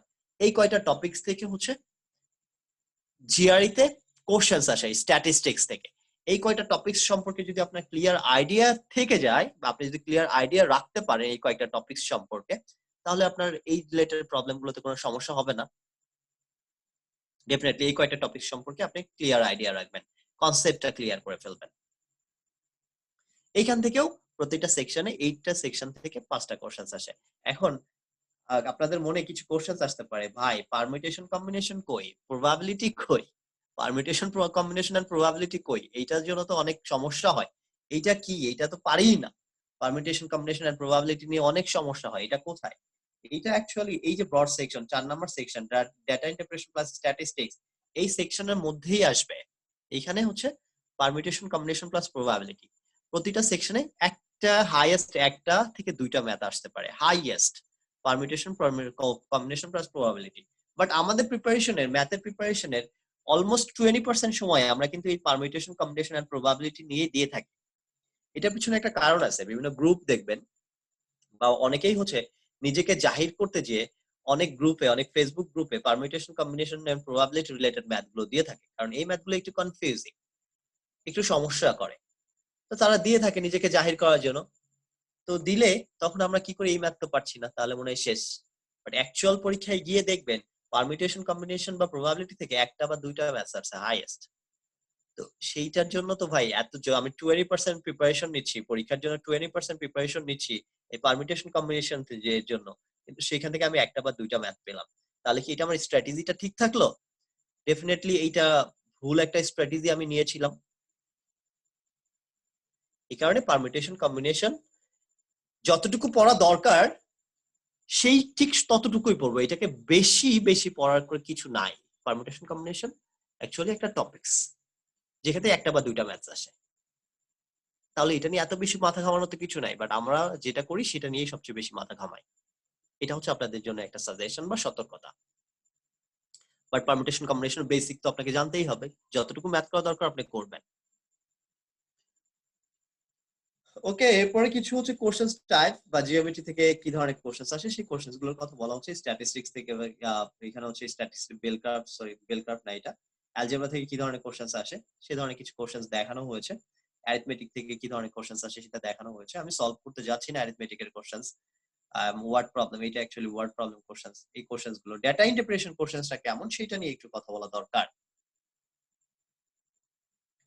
Data ইন্টারপ্রিটেশনটা কি জিনিসটা, এটা যেহেতু আমাদের নতুন একটা জিনিস সেটা হচ্ছে আমাদের একটু জানা দরকার। ডেটা ইন্টারপ্রিটেশন দেখেন এখানে একটা ফিগার বা একটা গ্রাফ, একটা চার্ট দেয়া আছে। এই চার্ট থেকে যে ইনফরমেশন গুলো দেয়া আছে সেই ইনফরমেশন গুলোকে ইন্টারপ্রিট করে এই যে নিচে যে কোশ্চেন্স আছে সেই কোশ্চেন্স গুলো সলভ করতে হবে। ডেটা গুলোকে ইন্টারপ্রিট করে এই কোশ্চেন্স গুলোকে সলভ করতে হবে। ঠিক আছে, এটা জাস্ট এখানে যে ইনফরমেশন গুলো আছে সেই ইনফরমেশন থেকে এই কোশ্চেনটা ইজিলি সলভ করা যায়। এখানে খুব ইজি ক্যালকুলেশন আর ম্যাথস গুলো আসে, বাট তারা শুধু দেখে যে আপনি ডেটাগুলোকে ইন্টারপ্রেট করতে পারেন কিনা। এখানে প্রতিটা সেকশনে জিআরই কোয়ান্টের প্রতিটা সেকশনে 3টা ম্যাথস কোশ্চেন নাম্বার আমি বলে দিতে পারবো, 14, 15, 16। প্রতিটা সেকশনে 14, 15 এবং 16 নাম্বার কোশ্চেন হচ্ছে ডেটা ইন্টারপ্রিটেশন কোশ্চেন। 20টা কোশ্চেন আছে, 14 নাম্বার, 15 নাম্বার এবং 16 number question data interpretation question.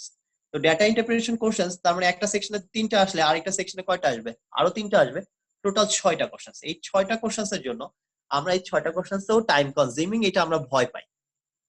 কেন ভয় পাই? কারণ এইটার জন্য যতটুকু প্র্যাকটিস করা দরকার, যতটুকু প্র্যাকটিস আমাদের যা থাকা দরকার ততটুকু প্র্যাকটিস আমরা করতে পারি না।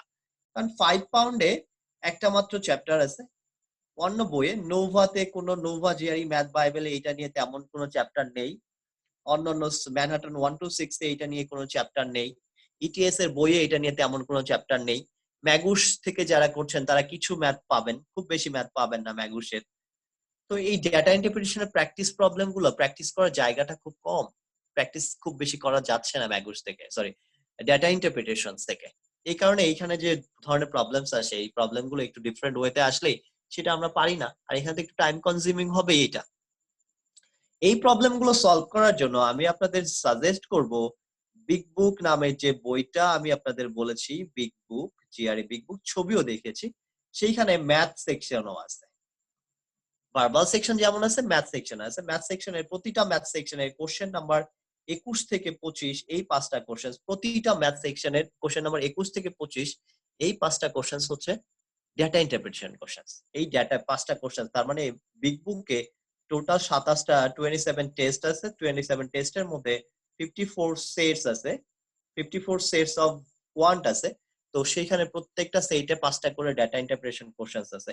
সেই কোশ্চেনসটা যদি আপনি সলভ করেন, আর সেই কোশ্চেনস গুলো স্টিল স্ট্যান্ডার্ড, স্টিল ওই ধরনের কোশ্চেনস আসে, তো ওই কোশ্চেনস গুলো আপনি যদি সলভ করতে পারেন, বুঝে বুঝে সলভ করতে পারেন, তাহলে ডেফিনেটলি আপনি এই যে ডেটা ইন্টারপ্রিটেশন রিলেটেড যে প্রবলেম গুলো আছে সেটা নিয়ে কোনো ভয় আর আপনাদের থাকবে না। আপনারা এই 6-এ আশা করি আপনারা 6 পাবেন। কিন্তু একটা সমস্যা আছে, বিগ বুকে একটা সমস্যা হচ্ছে সেটা কিন্তু এক্সপ্লানেশন নেই। এক্সপ্লানেশন সেটা অনুপস্থিত, এক্সপ্লানেশনটা নেই, শুধু আনসার গুলো দেয়া আছে, শুধু আনসার গুলো দেয়া আছে। তো আনসার দেখলেও তো আপনারা একটা আইডিয়া পাবো। এক্সপ্লানেশনের জন্য হয়তো আমরা সেটা কোথাও কাউকে জিজ্ঞেস করতে পারি যে এক্সপ্লানেশনটা কি হবে, আনসার এইটার এক্সপ্লানেশনটা কি, সেটা হতে পারে। তো আমার একটা প্ল্যান ছিল যে আমি এই যে বিগ বুকের যে ডেটা ইন্টারপ্রিটেশন গুলো আছে সেগুলোর আমি একসাথে কম্পাইল করব এবং সেটা হচ্ছে এক্সপ্লানেশন গুলো একটু অ্যাড করব। বাট সেখানে সমস্যা হচ্ছে যে ম্যাথমেটিক্স গুলো, ইকুয়েশন গুলো টাইপস করা বা ম্যাথমেটিক্স টাইপস করা খুবই টাফ একটা ব্যাপার। এটা এটা আমাকে যদি কেউ হেল্প করেন আপনারা উইলিংলি, এবং এটা অ্যালট্রুইস্টিক হতে হবে, পে করতে পারবো না, যদি কেউ হেল্প করতে চান তাহলে হয়তো আমি আপনাকে ড্রাফট দিব, আপনি যদি আমাকে একটু লিখে দেন তাহলে আমি এই ম্যাটেরিয়ালসটা নিয়ে আসতে পারবো যে এটার সলিউশনটা আমি আপনাদের দিয়ে দিতে পারি। আমাকে পরে আপনারা আমার সাথে যোগাযোগ করতে পারেন, কারণ আমি এই 3 মাসে অনেক কাজ করার ইচ্ছা আমার আছে। এই 3 মাসে আমি যতদিন বাসায় মানে দেশে আছি অনেক কাজ করার ইচ্ছা আছে।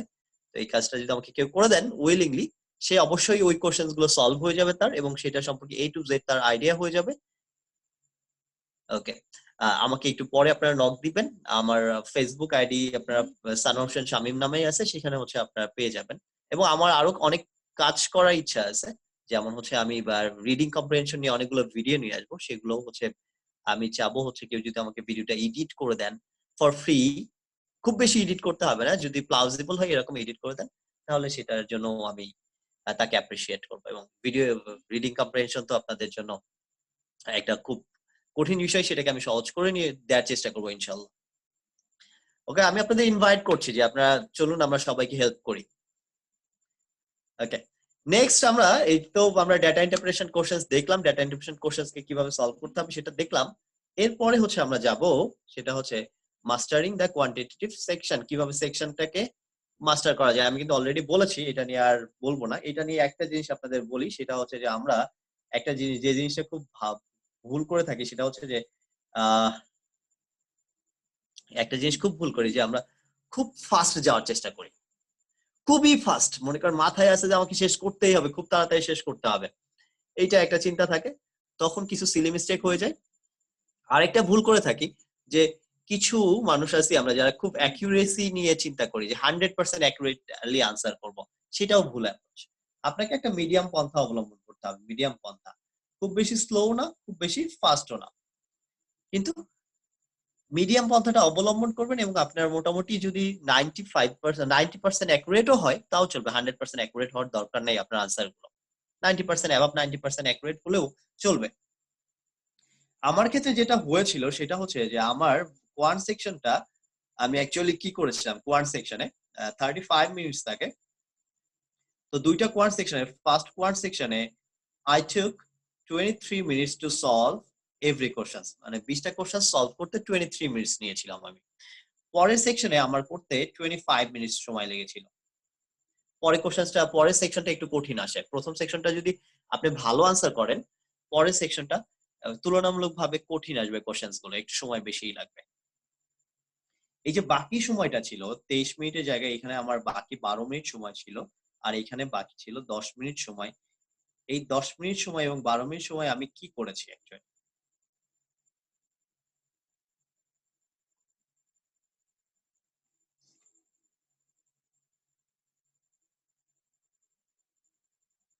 ওকে, আমার হচ্ছে একটু স্ক্রিনটা অন্যরকম হয়ে গেছিল। এই বাকি 10 মিনিট এবং 12 মিনিট সময় আমি অ্যাকচুয়ালি কি করেছি, এই বাকি 10 মিনিট এবং 12 মিনিট সময় আমি রিভাইজ দিয়েছি, প্রত্যেকটা কোশ্চেন্স আমি রিভাইজ দিয়েছি। যে কোশ্চেন্সটা আমার একটু কনফিউজড, আমি মনে করেছি যে আমি কনফিউজড, সেই কোশ্চেনটা আমি রিভাইজ দিয়েছি।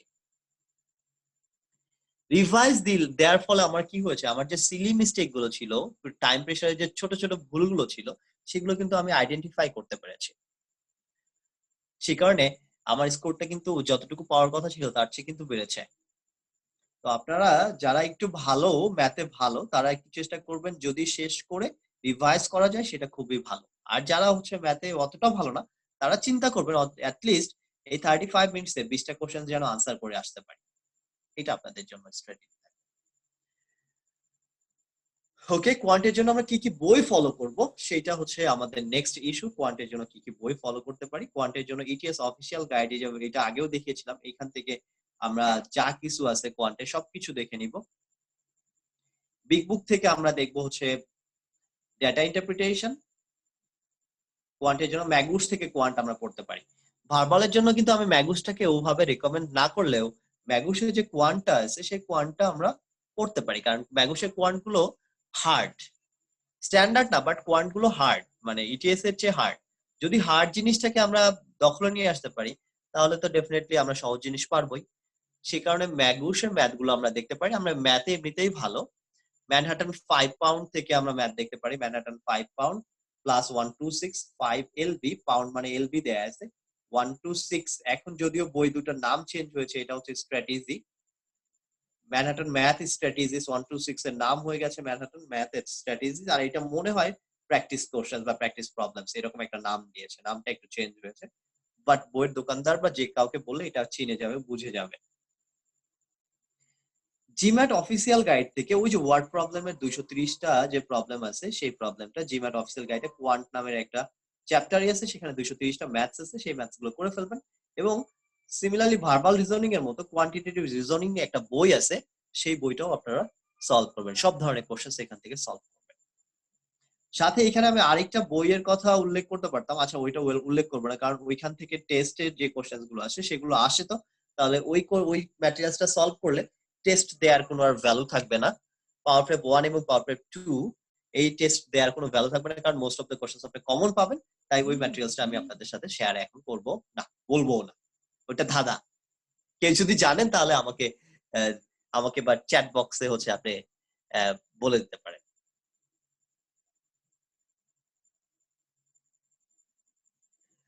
ওকে, আমরা শেষ করতে যাব, আমাদের প্রেজেন্টেশন শেষ। আশা করি হচ্ছে যে আমাদের প্রেজেন্টেশন শেষ। আমরা হচ্ছে এবার কোশ্চেন এন্ড আনসার সেশনে যাব। তানভীর জাহিদ ভাই, আপনি যদি সামনে চলে আসেন তাহলে ভালো হবে। এবং আমি আশা করি আমি চেষ্টা করেছি আপনাদের একটা ইনসাইটফুল প্রেজেন্টেশন প্রেজেন্ট করার জন্য। তো আপনাদের ফিডব্যাক আমি খুব ভালোভাবে অ্যাপ্রিশিয়েট করবো। এবং আমাদের এবার হচ্ছে কোশ্চেন এবং আনসারের পালা। তানিন ভাই সামনে চলে এসেছেন। থ্যাংক ইউ তানিন ভাই, so much. আপনি অনেক সময় নিয়ে ফেলেছি হয়তোবা। No problem at all. Thank you so much Sanowar ভাই। আমি আপনাকে কোশ্চেন গুলো কিসে দিব? আমি কি আপনাকে এখানে দিয়ে দিব নাকি হচ্ছে? আচ্ছা, একটা কাজ করতে পারেন, আপনি হচ্ছে কোশ্চেন গুলো একটু বলেন, তাহলে হচ্ছে আমি ওইটা রিপ্লাই দিব, মানে আমরা একটা কনভারসেশন প্লে করতে পারি এখানে। আমি স্ক্রিনটা অফ করে দিচ্ছি আমার। হ্যাঁ, আপনি একটু স্ক্রিনটা একটু অফ করেন। আমি আসলে আমার মনে হয় সানোয়ার ভাই, আমাদের যেহেতু আপনি লম্বা সেশন নিয়েছেন, বিফোর ডুইং হ্যাঁ, দ্যাট আপনি হচ্ছে আমি আপনাকে এখানে জাস্ট থ্রোইং দ্য কোয়েশ্চেন্স আপনি একটু দেখেন, কারণ আমার মনে হয় অনেকগুলো কোয়েশ্চেন অলরেডি মানে আমরা বলে ফেলেছি আর কি, এটা কি বলে রেসপন্স করে আনসার ফেলেছি। হয়ে গেছে। হ্যাঁ, তারপর আপনি একটু দেখেন। ইন দ্য মিনটাইম আমি একটু হাসান ভাইকে সুযোগ দিতে চাই আর কি। ঠিক আছে।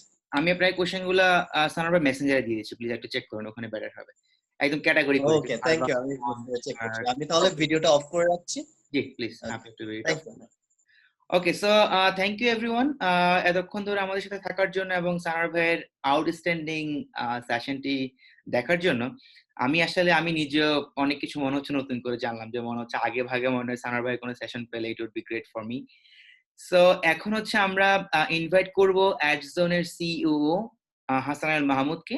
উনি হচ্ছে অ্যাডজন নিয়ে খুব ছোট্ট একটা প্রেজেন্টেশন বা পরিচিতি আপনাদেরকে করিয়ে দিবে। এরপর আমরা আপনাদের কোয়েশ্চেন এন্ড অ্যান্সারে চলে যাব। Hasan. Okay, thank you, Tanin. I think they were enjoying a lot. Sanor ভাইয়ের সেশন মানে হচ্ছে অনেকটা ইন্টারেস্টিং। তো যাই হোক, আমরা এই সেশনের মেইন যে পার্টটা আসলে কোশ্চেন অ্যান্সার, বিকজ যেগুলা ল্যাকিংস রয়ে গেছে, যেগুলা বাদ পড়েছে, সেগুলো হচ্ছে এখন আমরা জানতে পারবো। সো কোশ্চেন অ্যান্সারস গুলো ইম্পর্টেন্ট, আপনারা কোশ্চেন অ্যান্সার রেডি করতে থাকেন। ইন দ্য মিন টাইম আমি একটু একজনকে পরিচয় করিয়ে দিতে যাচ্ছি আপনাদের সাথে, যদি আমাকে অ্যালাউ করেন আপনারা। Sure, go ahead. সেটা হচ্ছে, yes, I think you can see the screen. Tanin, can you please confirm me? Yep, it's okay. Just full screen দিয়ে দিলে হবে। Okay,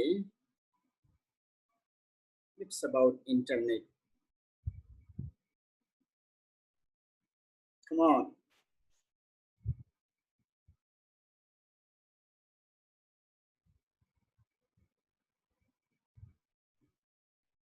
Okay, so thank you for attending this session today. আমরা আসলে আরো জানবো সানোয়ার ভাইয়ের কাছ থেকে, এখনো সময় আছে। বিফোর দ্যাট আমি একটু একজনকে পরিচয় করিয়ে দেই। আমরা হচ্ছে একটা টিম তৈরি করেছি যারা হায়ার স্টাডি নিয়ে হেল্প করার সিদ্ধান্ত নিয়েই হচ্ছে আমাদের আসলে সামনে আসা।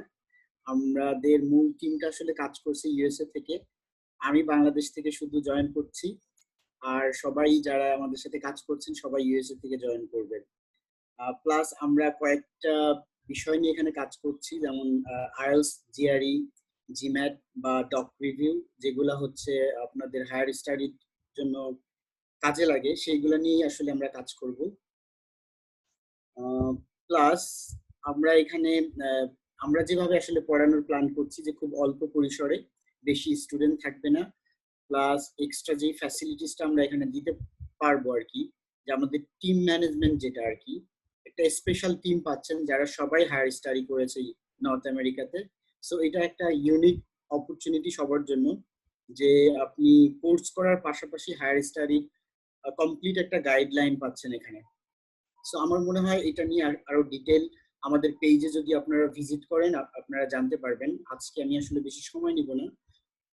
তারপর আমি একটু একজনের টিমটাকে একটু পরিচয় করিয়ে দিতে চাই। এখানে আমাদের সাথে আছেন শামীম ভাই, উনি হচ্ছেন ইউএসএ থেকে কমপ্লিট করেছেন মাস্টার্স। আমাদের সাথে আছে জুনায়েদ, এখন পিএইচডি করছেন। জিল্লুর রহিম, উনি মাস্টার্স করেছেন ইউএসএ থেকে। তানিন, আপনারা সবাই চিনেন তানিনকে, ও এখনো মাস্টার্স করছে। আর আমি হাসান আল মাহমুদ, আমি ফুলব্রাইট টি প্রোগ্রামে অ্যাটেন্ড করেছি। আমি এর আগে আরো একটা প্রোগ্রামে অ্যাটেন্ড করেছিলাম জর্জ ওয়াশিংটন ইউনিভার্সিটিতে। এই বছর আরেকটা প্রোগ্রামে সিলেক্টেড হয়েছি, বাট করোনার কারণে যেতে পারছি না। সো আমরা এই সবাই মিলে আপনাকে হেল্প করবো। আপনি আইএলটিএস করেন বা জিআরই করেন, আমাদের এই ফুল টিমটা আসলে আপনার পিছনে কাজ করবে আপনাকে যে কোনো ধরনের সাপোর্ট দেওয়ার জন্য, এবং সেটা কমপ্লিটলি ফ্রি অফ কস্ট। তারপর আমরা হচ্ছে স্পেশালি কাউন্সিলিং করে থাকি। এই কাউন্সিলিংটা আপনাদের মানে ওয়ান ডিমান্ড আর কি, যার যতটুকু লাগে বা যার যেভাবে লাগে আমরা ওটা করে থাকি। তারপর আমরা ফার্স্ট আসলে এই আইএলটিএস এর কোর্সটা নিয়ে শুরু করেছিলাম। আমাদের এই ব্যাচটা শুরু হয়ে গেছে, ব্যাচের কোর্স চলছে। আমাদের একজন আপু ইনস্ট্রাক্টর হচ্ছে তনিমা হায়দার, উনি ক্লাস নিচ্ছেন ইউএসএ থেকে। উনি এই মুহূর্তে ইলিনয় স্টেট ইউনিভার্সিটিতে আছেন। খুবই ভালো একজন ইনস্ট্রাক্টর। যারা অনলাইনে ক্লাস করছে সবাই শুরু থেকে একটা ভয় ছিল যে আমরা বুঝবো কিনা, but they are enjoying a lot. So it's a wonderful opportunity যে আপুর কাছ থেকে আপনারা আইএলটিএস এর ইনস্ট্রাকশন পাবেন।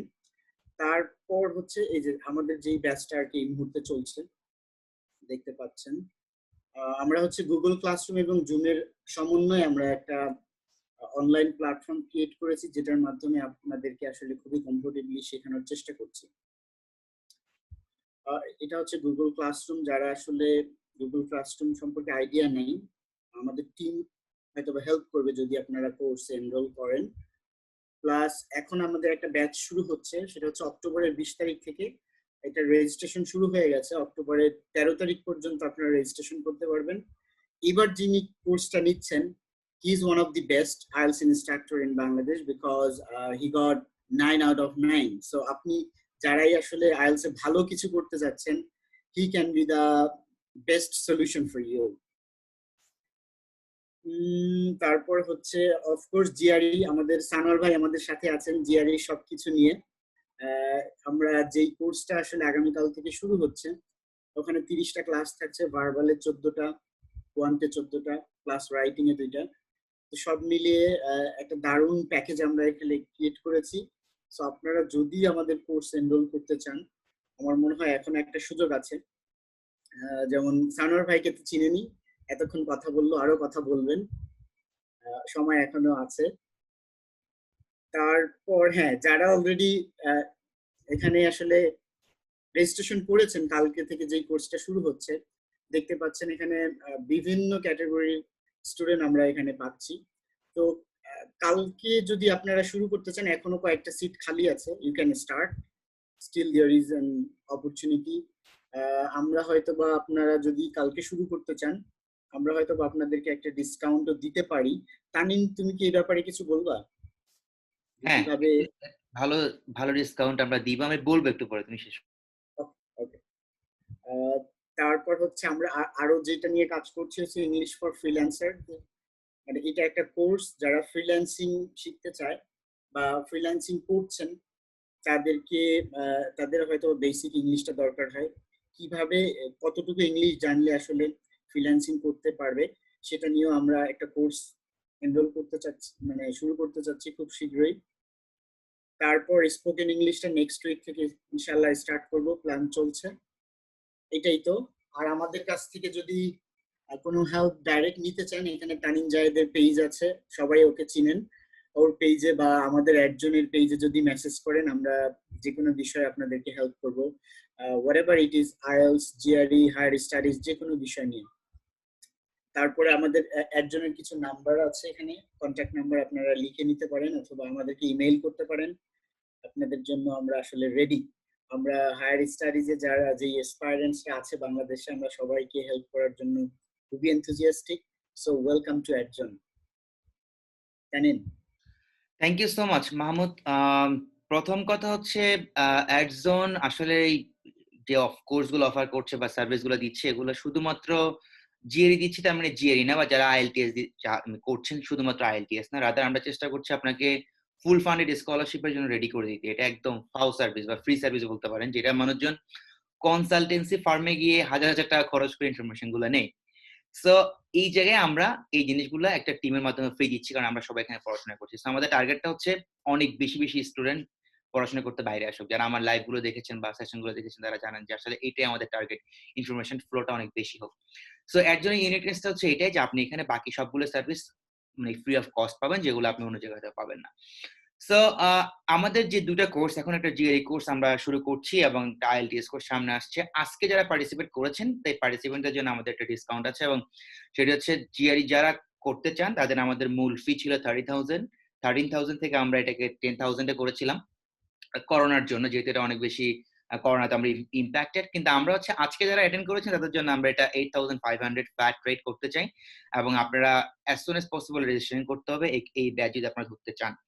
আর সেকেন্ড হচ্ছে আইএলটিএস ব্যাচটি চলছে, সেখানে আমরা রেজিস্ট্রেশন ফি রেখেছিলাম 6,500। আজকে যারা আসছেন এখানে আমরা কোনো ডিসকাউন্ট কোথাও অফার করিনি, বাট আজকে রেজিস্ট্রেশন আজকে যারা এখানে এসেছেন তাদের জন্য হচ্ছে আমাদের এটা 5,500, লাইক 1,000 টাকা আমরা হচ্ছে ডিসকাউন্ট দিয়ে আপনাদেরকে দিতে পারছি, এবং কোয়ালিটি নিয়ে কখনো কম্প্রোমাইজ করব না, এটা হচ্ছে আমাদের দিক থেকে promise.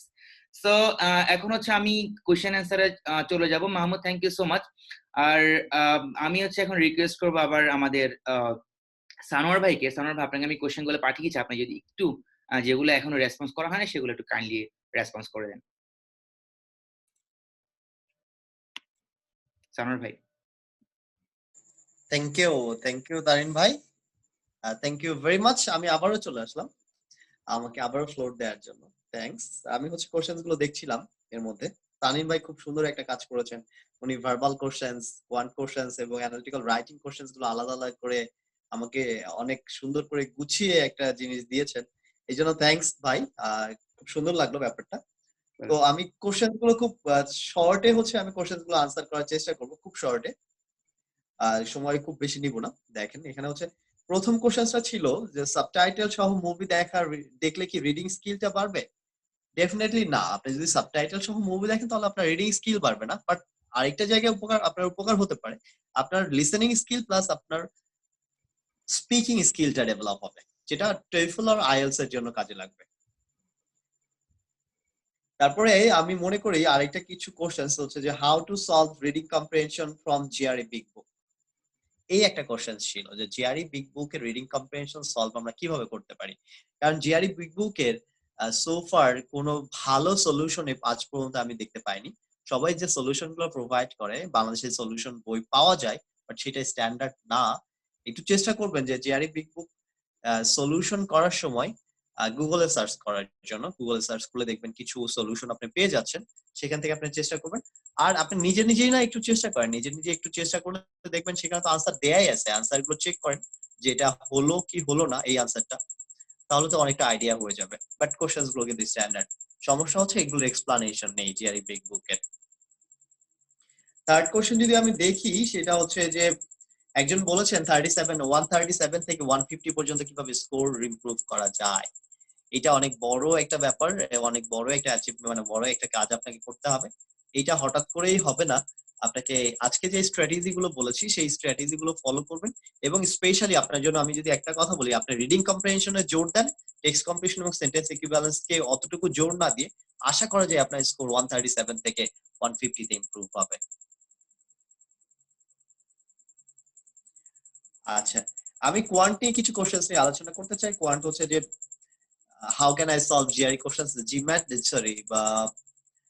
how can I geometry questions easily? Geometry questions easily solve করার জন্য you have to know different types or multiple formulas. আপনি যদি ফর্মুলাস গুলো দেখে থাকেন, ফর্মুলাস গুলো যদি পড়ে থাকেন তাহলে আপনি জিওমেট্রি কোশ্চেন্স এর জন্য ফর্মুলা গুলোই হচ্ছে মেইনলি কাজে আসবে। ফর্মুলাগুলো বেশি বেশি রিভাইজ আপনি করবেন, রিভাইজ করে ওইটা যখন অ্যাপ্লাই করবেন, বেশি বেশি ম্যাথে অ্যাপ্লাই করবেন, তখন ফর্মুলাগুলো মনেও থাকবে এবং সেটা আপনার জন্য খুব হেল্পফুল হবে। ফর্মুলাগুলো খুব ভালোভাবে জেনে নিন। আরেকটা কোশ্চেন্স হচ্ছে যে how I will do better in geometry, এটা বলবো না, অলরেডি আমি বলেছি।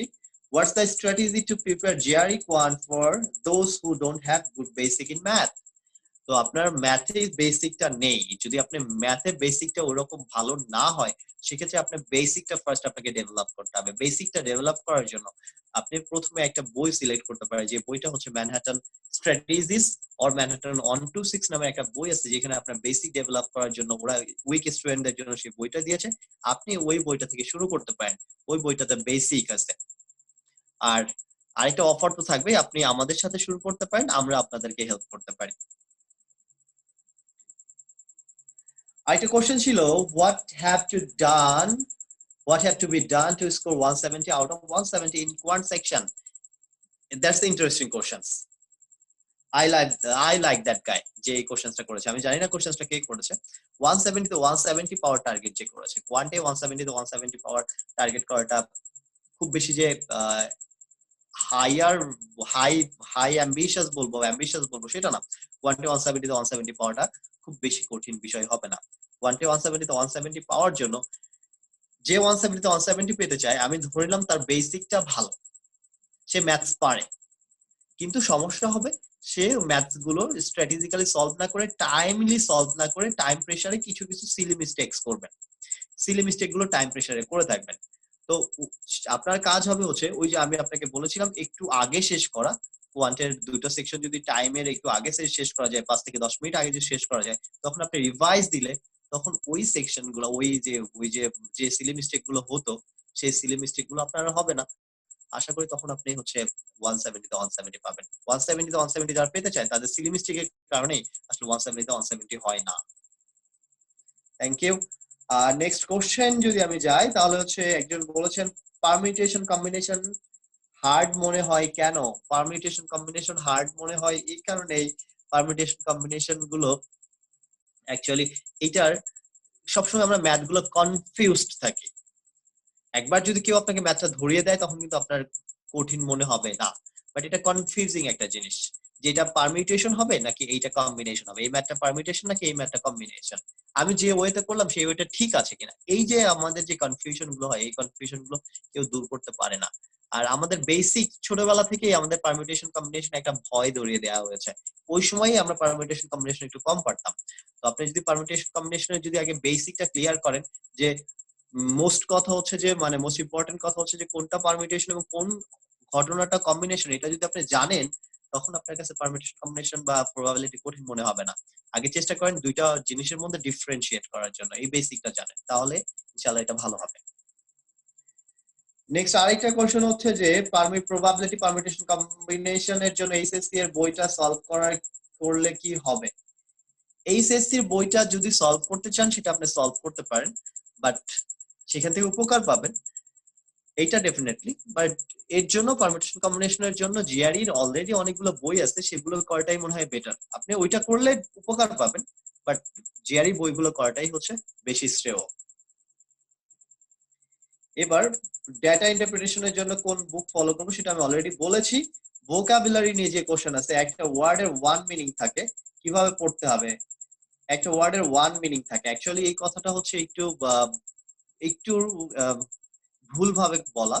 একটা ওয়ার্ডের অনেকগুলো মিনিং থাকতে পারে, একটা ওয়ার্ডের অনেকগুলো মিনিং থাকতে পারে, সেকেন্ডারি মিনিং থাকতে পারে, প্রাইমারি মিনিং থাকতে পারে। যেমন একটা ওয়ার্ড আজকে আমি বলছি অকুপেশন, অকুপেশন মানে তো পেশা, বাট অকুপেশন মানে কিন্তু দখল করা বা দখল করেছেন সেই জিনিসটা, দখল করা বা দখল জিনিসটাই হচ্ছে অকুপেশন। জার্মানি অকুপেটেড ফ্রান্স, জার্মানি ফ্রান্সকে অকুপাই করে রেখেছে, দখল করে রেখেছে। তো একটা ওয়ার্ডের দুইটা তিনটা মিনিং থাকতে পারে। তো যখন আপনি ওয়ার্ড গুলো পড়বেন, যখন মিনিং গুলো পড়বেন, তখন এই জিনিসটা একটু খেয়াল রাখবেন যে একটা ওয়ার্ডের একের অধিক মিনিং থাকতে পারে, সেটা খেয়াল রেখে আপনাকে পড়তে হবে।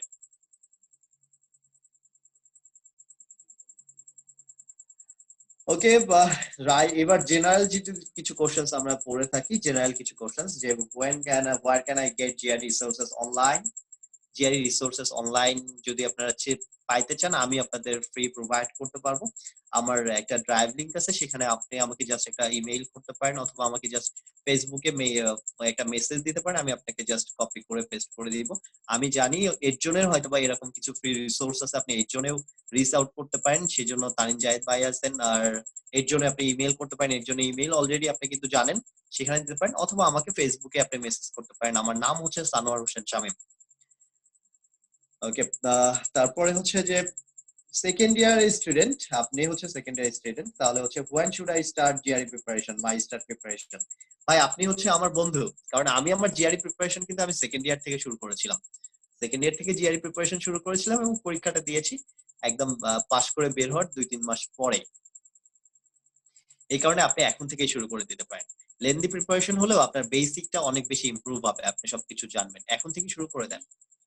ভাইয়া তাহলে আপনি কি এটা বলতে চাচ্ছেন যে হচ্ছে কি আমাকে 3 বছর হাতে রেখে সেকেন্ড ইয়ার মানে হচ্ছে আমাকে মিনিমাম 2.5 থেকে 3 বছর হাতে রেখে আমি প্রিপারেশনটা শুরু করছি এরকম? না, এটা ওনার জন্য, স্পেশালি ওনার জন্যই বলেছি। আপনি যদি সবকিছু বাদ দিয়ে প্রিপারেশন নেন, আপনার জন্য আই থিঙ্ক 3 থেকে 4 বা 5-6 মাস হাইয়েস্ট দরকার।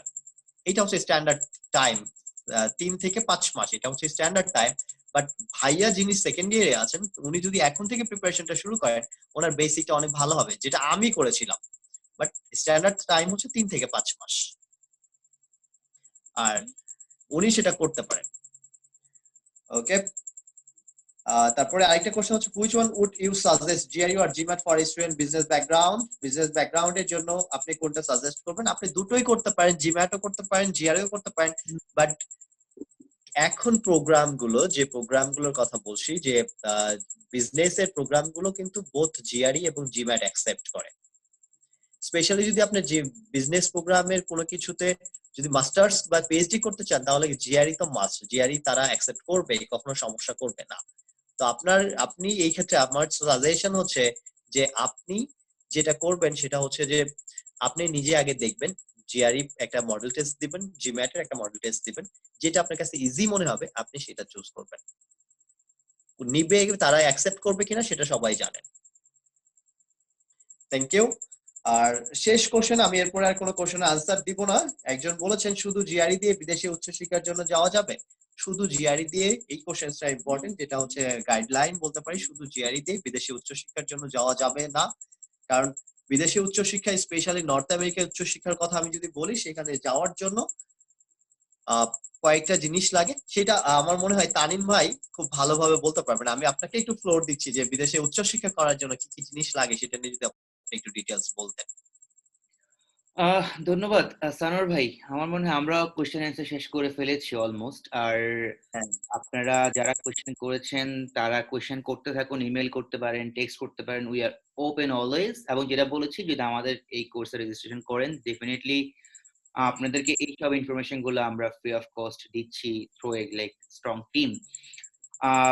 আর যেটা লাগে সেটা হচ্ছে শুধু জিরে দিয়ে পড়াশোনা করতে যাওয়া যায় না। এটা আমি বলি এটা হচ্ছে অ্যাপ্লিকেশন প্যাকেজ বলে এটাকে। আপনার এখানে হচ্ছে জিআরই লাগবে, আইএলটিএস বা টোফেল লাগবে, আপনার হচ্ছে রেকমেন্ডেশন লেটার লাগবে, একটা স্টেটমেন্ট অফ পারপাস লাগবে, আপনার সিভি লাগবে, রাইটিং স্যাম্পল লাগবে। So it's like a complete package. হ্যাঁ, তো সবকিছু মিলে আপনাকে আসলে ইভ্যালুয়েট করবে। সো আমার মনে হয় আমরা আপাতত আমাদের দিক থেকে শেষ করবো। বাট যাওয়ার আগে যেটা হয়, আমরা যদি এখন সামনাসামনি যদি কোনো সেশন করতাম, যাওয়ার আগে কিন্তু ফটোগ্রাফারের বলতাম যে ভাই একটু ছবি তোলো। তো এখন যেহেতু সম্ভব না, যারা এখনো পর্যন্ত আছেন, যদিও অনেকে চলে গিয়েছেন, আপনারা যদি একটু সুযোগ থাকে ভিডিও অন করতে পারেন, then we can take a picture with like যতজনকে পারি।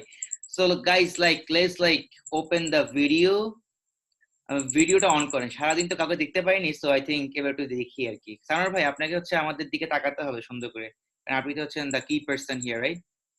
সো যারা ভিডিও অন করতে পারেন প্লিজ ভিডিওটা অন করেন, আমরা একটু আপনাদের সবাইকে দেখতে চাই কারা কারা ছিলেন আমাদের সাথে।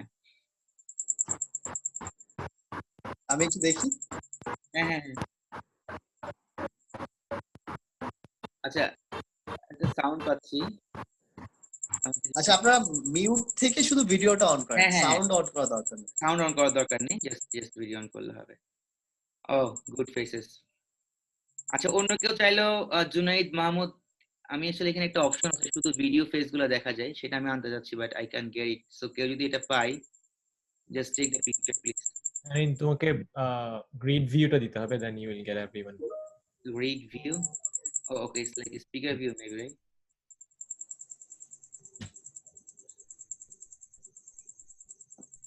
আচ্ছা, এনিওয়ে, সো আমি যতটুকু পারছি নিচ্ছি। আমি আসলে সবগুলা ভিডিও ফেস একসাথে পাচ্ছি না, সো যাদেরকে পাই আমি taking the picture. So please একটু সুন্দর করে সবাই হাসি হাসি চেহারা থাকা ভালো হবে না? এই তো গ্রেট, ওয়াও।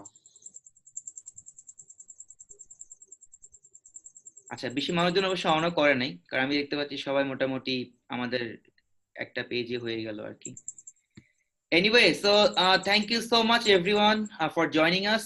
একদম শেষ করার আগে আমি হচ্ছে আমাদের অ্যাডজনের একজন ডিরেক্টর এবং অ্যাডভাইজার লাইক শামীমুল ইসলাম শামীম ভাইকে রিকোয়েস্ট করব ওনার একটা কনক্লুডিং স্পিচ দিয়ে আজকে প্রোগ্রামটি শেষ করার জন্য, অথবা ভোট অফ থ্যাঙ্কসও বলতে পারি আমরা। আজকে সেশনে সানোয়ার ভাইকে ভোট অফ থ্যাঙ্কস দেওয়ার জন্য আমি রিকোয়েস্ট করছি শামীম ভাইকে। শামীম ভাই, are you there? Yeah, I can hear you. Yeah, thanks, Tain. Sanwar bhai, thank you so much. আসলে পুরো সেশনটা প্রথম থেকে শেষ পর্যন্ত খুবই ভালো লেগেছে আপনার সেশনগুলো। আশা করছি আপনারা যারা অলরেডি এনরোলড তারা আসলে খুবই এনজয় করবেন সানোয়ার ভাই সেশনটা। আর যারা এখনো জয়েন করেননি, আমি বলবো যে যদি আপনারা আসলেই চান এদিকে চলে আসতে, এদিকে হায়ার এডুকেশনে যদি ইচ্ছা থাকে, তাহলে ডোন্ট মিস ইট। সানোয়ার ভাই অনেক ভালো একজন রিসার্চ পারসন আমি বলবো। আর আমরা বলবো যে আসলে কেন আপনি অ্যাড জোনে করবেন, অ্যাড জোন থেকে আপনি আসলে এক্সট্রা কি বেনিফিট পাচ্ছেন। যেটা আপনি পাবেন সেটা হচ্ছে, দেখেন আমরা এই জন্যই করছি এই অ্যাড জোন থেকে, most of we are already here, it's not for money actually, it's about we want you to come over here. আমরা যেটা এখানে দেখি, এখানে প্রচুর Indian students, Chinese students. So ওরা কেন এখানে এত বেশি সংখ্যক আসে? জাস্ট বিকজ তারা তারা নিজেদের দেশের লোকজনকে প্রচুর টানে, এবং এখানে তারাও ডেফিনেটলি এটার জন্য বেনিফিটেড হয়। যেমন আপনারা যত বেশি এখানে আসবেন, তত বেশি আমরা ফিল করব, তত বেশি এখানকার অপরচুনিটি গুলো আপনাদেরকে আমরা দেখাই দিতে পারবো। So many PhD openings, like graduate assistantship, এত university, like Tanin I think খুব ভালো করে জানবে যে ইউএসএ তে প্রায় 4000 হায়ার এডুকেশন ইনস্টিটিউশনস আছে, সব ধরনের কলেজ মিলিয়ে আর কি। So there are so many opportunities, এবং আমরা কেন আমাদের বাংলাদেশিদের জন্য এটা সাজেস্ট করব না, সেই চিন্তা থেকে আসলে এটা করা। এবং জানেন তানিন তার পেজ থেকে অনেক বেশি ফ্রি এই ধরনের রিসোর্স গুলো শেয়ার করে আসছে, এবং সবসময় তার কনসালটেশন দিয়ে আসতেছে।